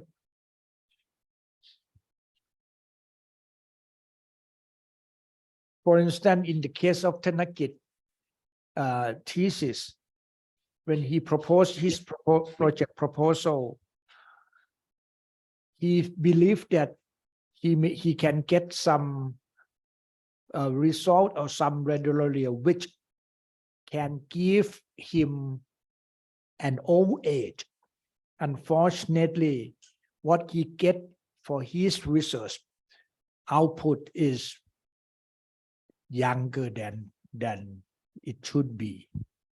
This is a kind of, but the expect result, he may say that based on his project proposal and methodology, he can get the radiolaria as old as Devonian. Unfortunately, when the outcome, when the result output that he got, the age of radiolaria is not that old. Do you understand?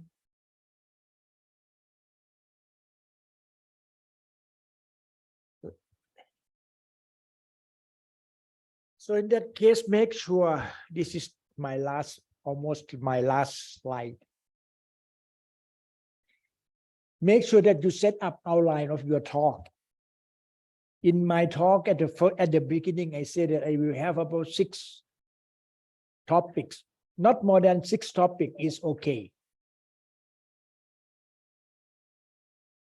Because you have to set up the time. Important that, as I earlier mentioned, time is constrained. Time is limited. How can you do that with a good result? Is you need to practice. If you don't practice, then the result will not be that good. And important, for one slide, you need just only not more than 10 lines in your slide when you make a speech or you make a presentation. So many lines, what happened is everyone will look at the lines and cannot see and blur, and then he will feel sleepy very soon.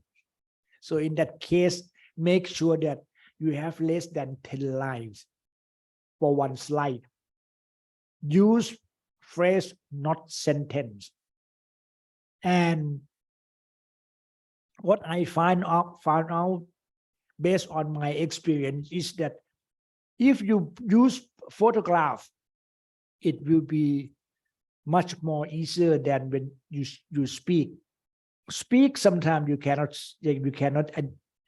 really understand what it means. But if you put some photos, something like this, peanut butter, sequence of verb, which one comes first, butter or peanut? No, just joking, but difficult to understand. Don't worry. And then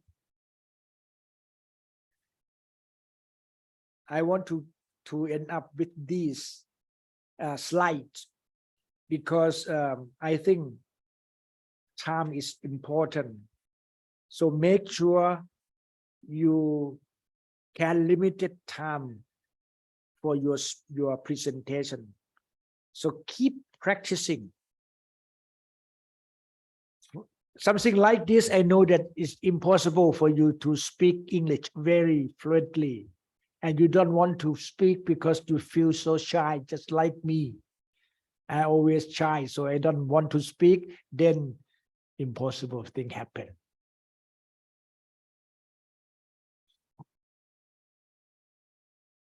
You know what is the best way to practice?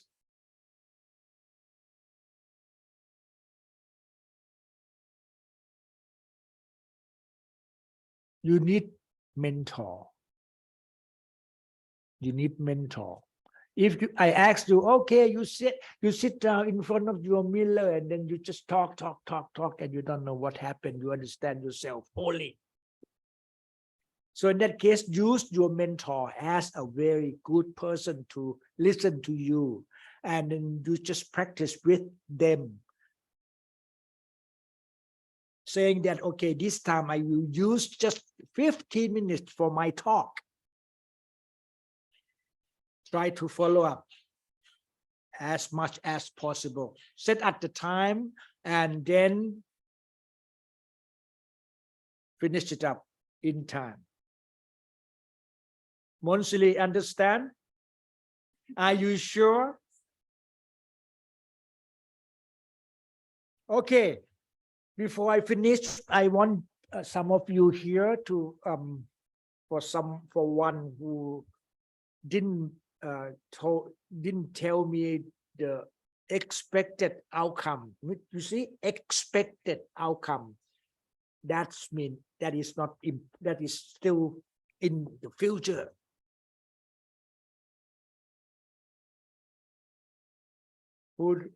How about you? Sorry, you. Okay, what? My expected outcome in research is the people or community in single susceptibility area, they can manage themselves or prepare the single occurrence, and they can moreover government organization or related organization can use the result of my research to prepare the management in the single susceptibility as well.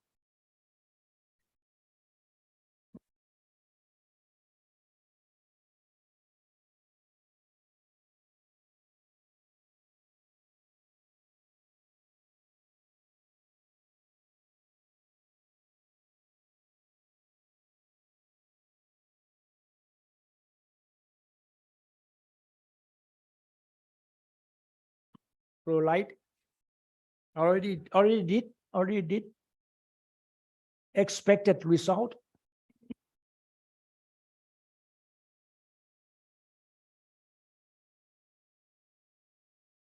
That result is a kind of ideal,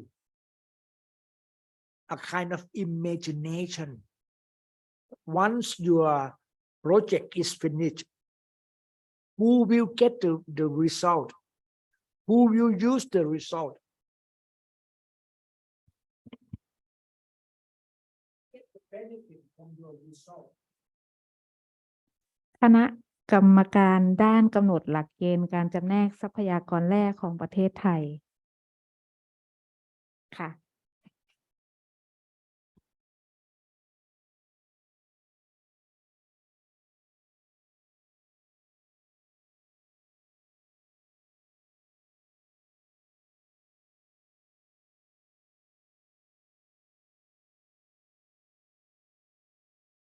That is the expected outcome. It's just a kind of words. It's not that now you need sentence.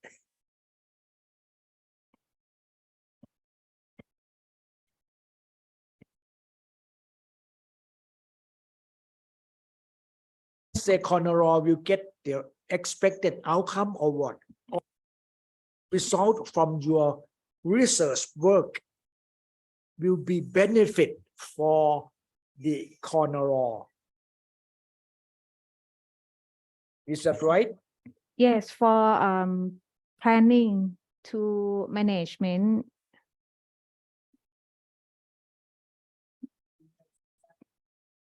Yes.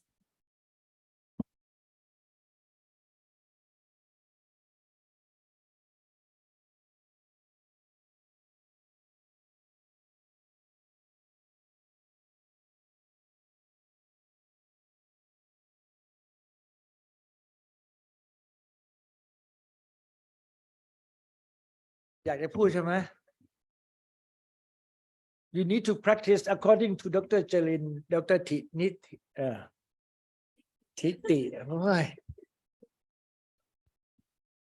Thai people don't like to speak English.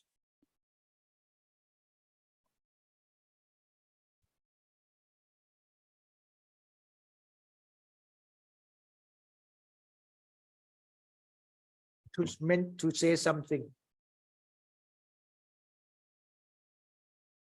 Please. Sorry. My output for my research is a reliable earthquake data catalog. My outcome is used for earthquake hazard mitigation. Something to mankind, especially for Thai people.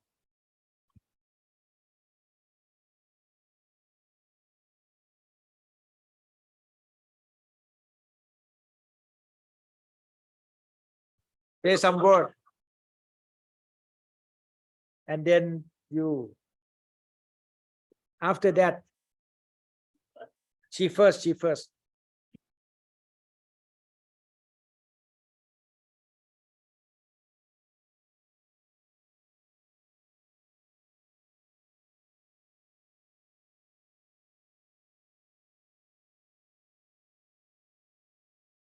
Please remember that I will do the same thing. I speak something and then you speak something. So we can share if you can, increase your ability for speaking English.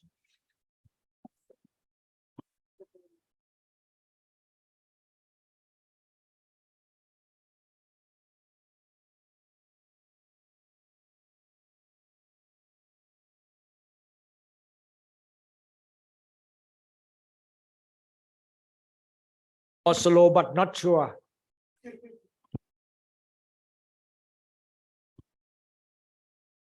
outcome นะคะ graph or model between correlation value and chemical analysis value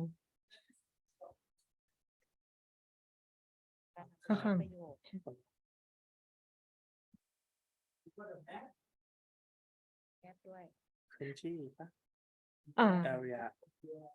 From your research work or just the distribution or what?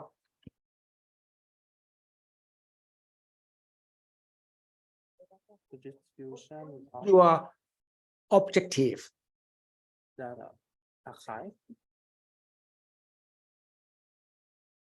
รูปแบบความสัมพันธ์ของข้อมูลค่ะ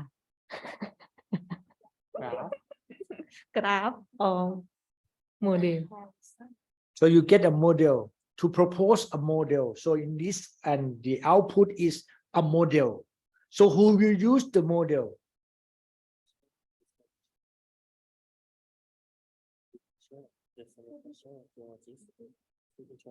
literature and exploration rare element The Department of Mineral Resource, possible as well, get some information from your result. Companies can get some result from your work.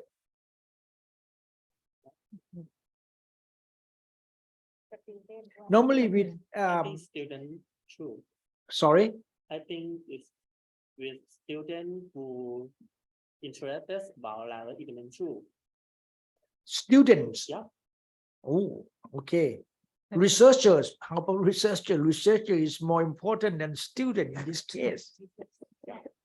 No matter they are students, they are university professors, or they are researcher in the institute. If they are interested in your research work, then, but not student.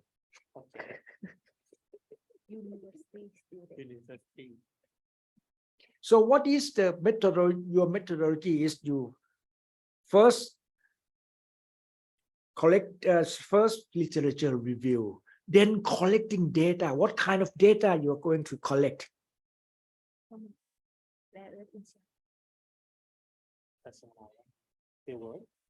Fieldwork at Chiang Rai. Fieldwork is a method. What kind of data?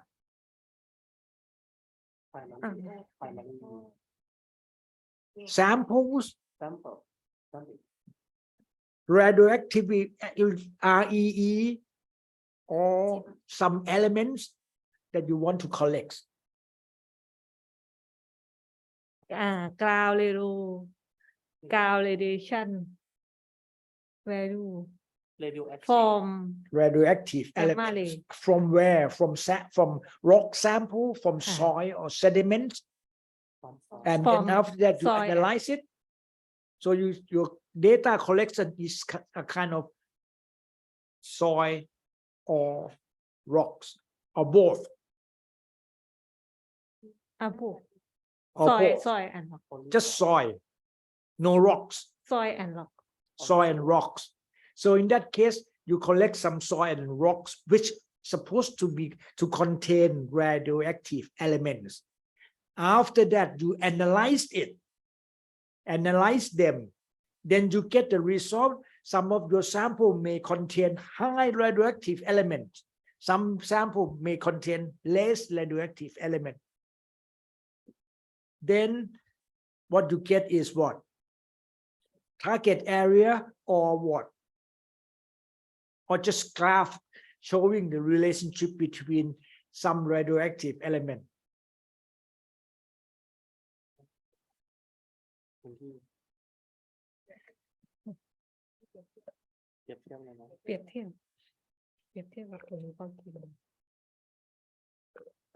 Compare with the chemical analysis data. What kind of ICP-MS. geochemical data? Yeah. What kind?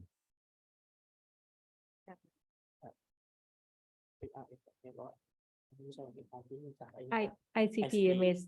ICP-MS with what? Compare of ICP-MS and what to what?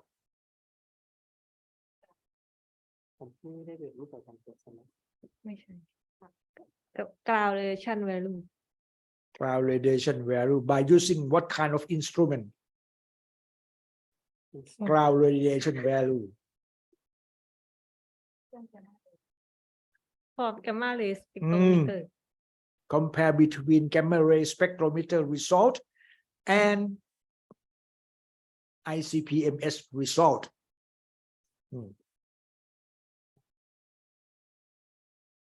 Okay.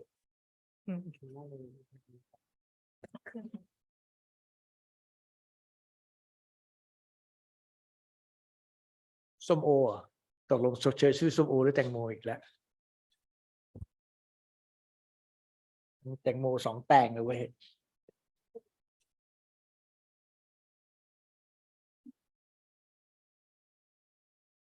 So what is your expected outcome?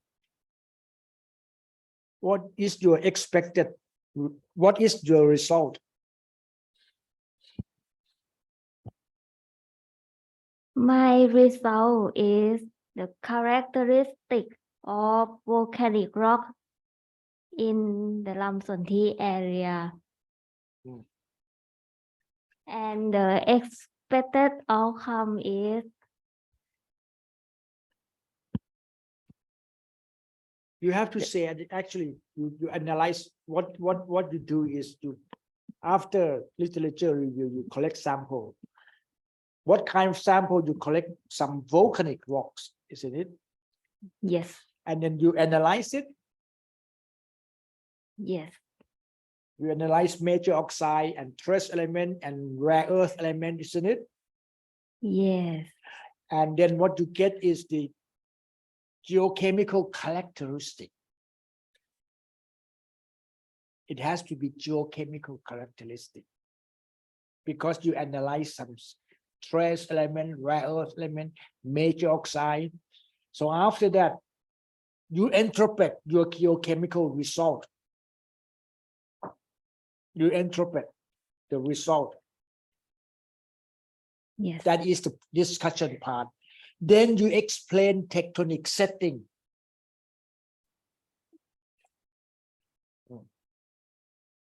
Yes. What kind of tectonic setting, that is your result.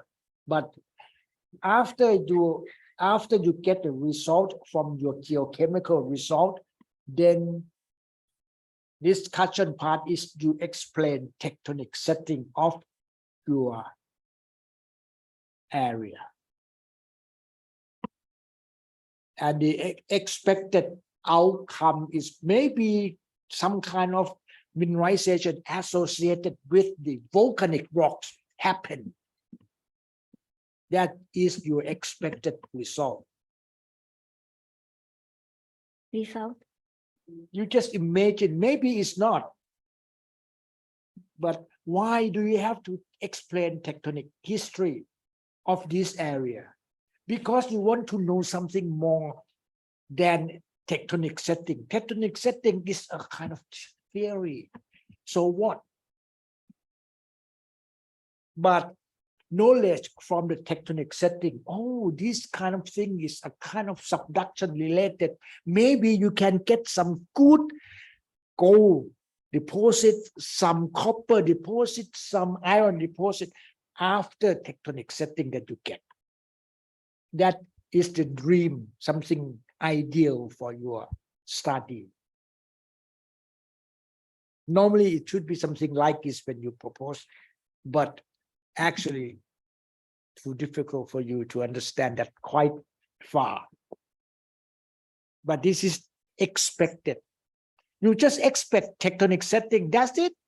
So what? I want to know it, that's it. Just keep one more step further. Then maybe you can get something interesting. I know I like tectonics as well, but I want to know some more tectonic than what I want to know. It's okay. Just I want you to think about something like this. After result, then what?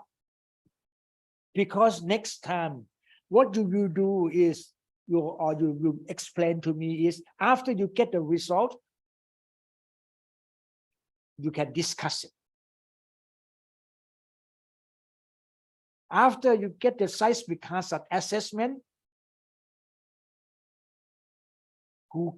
what is supposed to be discussed? I know that it's difficult. It's quite difficult. That's why I say that your seismic hazard assessment maybe is different from mine seismic hazard assessment. That means your literature review has to be old. Panya Chalusri says something for his result. Then what you get is different.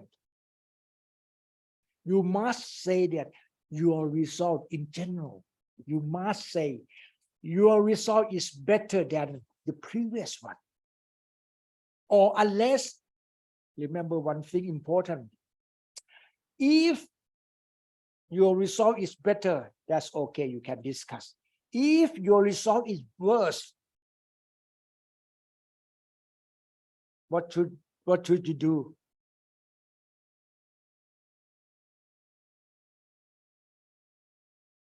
No, you don't have time. You have 1 year for research budget.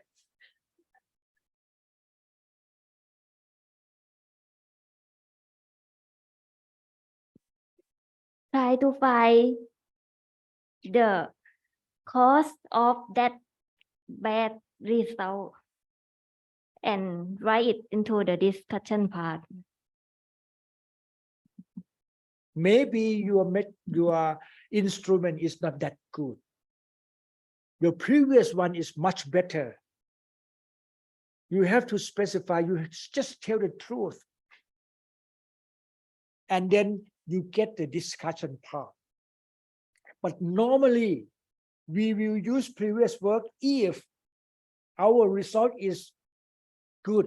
Then you say that, oh, we have the same situation. The previous work have the same result as ours.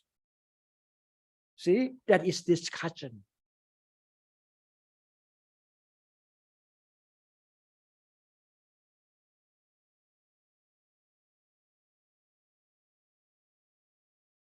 Okay, possible.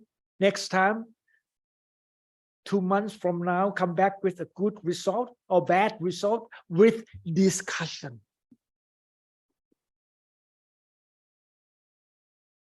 Any people in the Zoom, can you tell me who is in the Zoom? How many people? 12.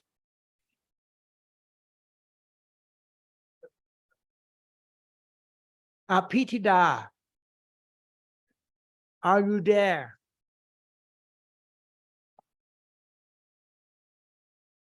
Apitida didn't show up. She disappeared. พระอาจารย์ Just smile and then never say something. I cannot hear you.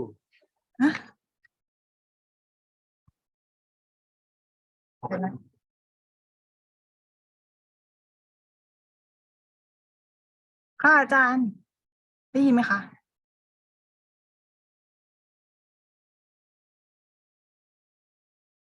Sorry. ได้ยินไหมคะอาจาร I ย์ can't hear you. I can't hear you. No problem. You know what I will say for next 2 months? Can you remember?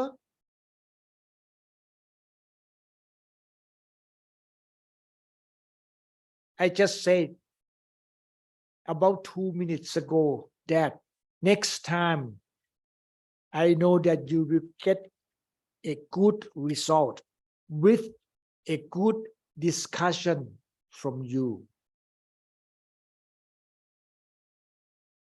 So please prepare yourself for the next 2 months. I hope that you will not go anywhere in the future. Okay? โอเคค่ะ Good.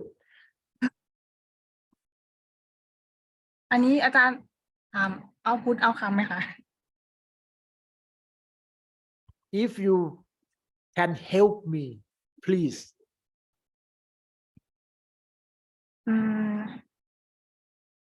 My output is implementation guideline of Department of Mineral Resources to support the marine spatial planning. And outcome is the implementation guidelines of DMR is used in determining policies, plan, or further project of DMR. Looks good. Okay.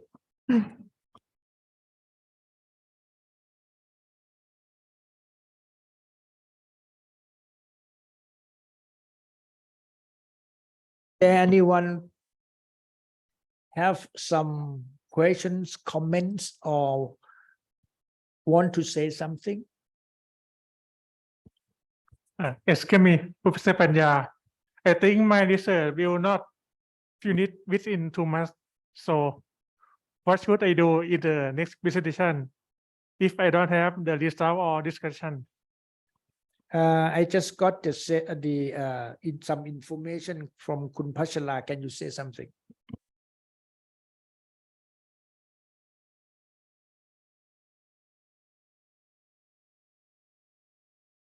ขอพูดภาษาไทยนะคะ อาจารย์ทิติฝากมาตะกี้นี้นะคะ ว่าคราวหน้าให้ทุกคนเตรียมโปรเจกต์ proposal presentation นะคะ เราจะพรีเซนต์กันทั้งวันเลยค่ะ ตั้งแต่เช้าถึงเย็นนะคะ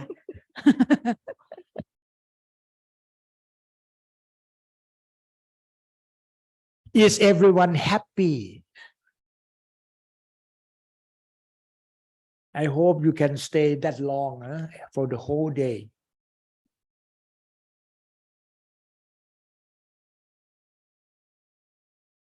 So if you don't have any comments or questions, maybe we should finish, huh? No, she can't help me.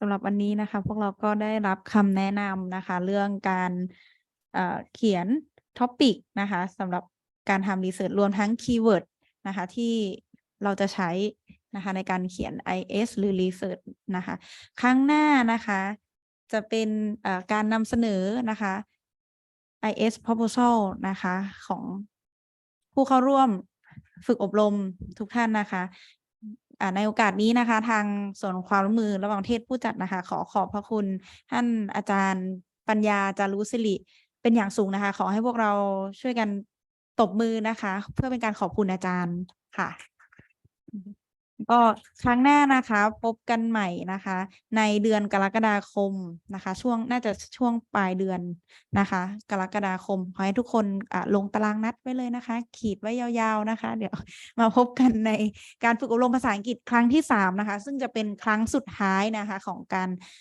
ฝึกอบรมภาษาอังกฤษในคลอร์สที่เรามาร่วมกันนะคะทำ IS ช่วยกันนะคะก็ท่านอาจารย์ทิติไม่อยู่นะคะท่านอาจารย์ก็เราก็ขอบคุณท่านอาจารย์ทิติผ่านกำลังใจผ่านไปทางนี้ด้วยนะคะแล้วก็ขอบคุณผู้เข้าร่วมฝึกอบรมทุกท่านนะคะผ่านทางซูมด้วยนะคะแล้วก็ในห้องนี้ด้วยนะคะขอบคุณทุกท่านเป็นอย่างสูงนะคะครั้งหน้านะคะขอเชิญทุกท่านร่วมกิจกรรมของเราได้อีกครั้งนะคะเดี๋ยวเราจะทำบันทึกแล้วก็เวียนหนังสือไปนะคะขอบคุณทุกคนมากๆค่ะขอบคุณค่ะขอบคุณค่ะ Do you know what I want to say to you?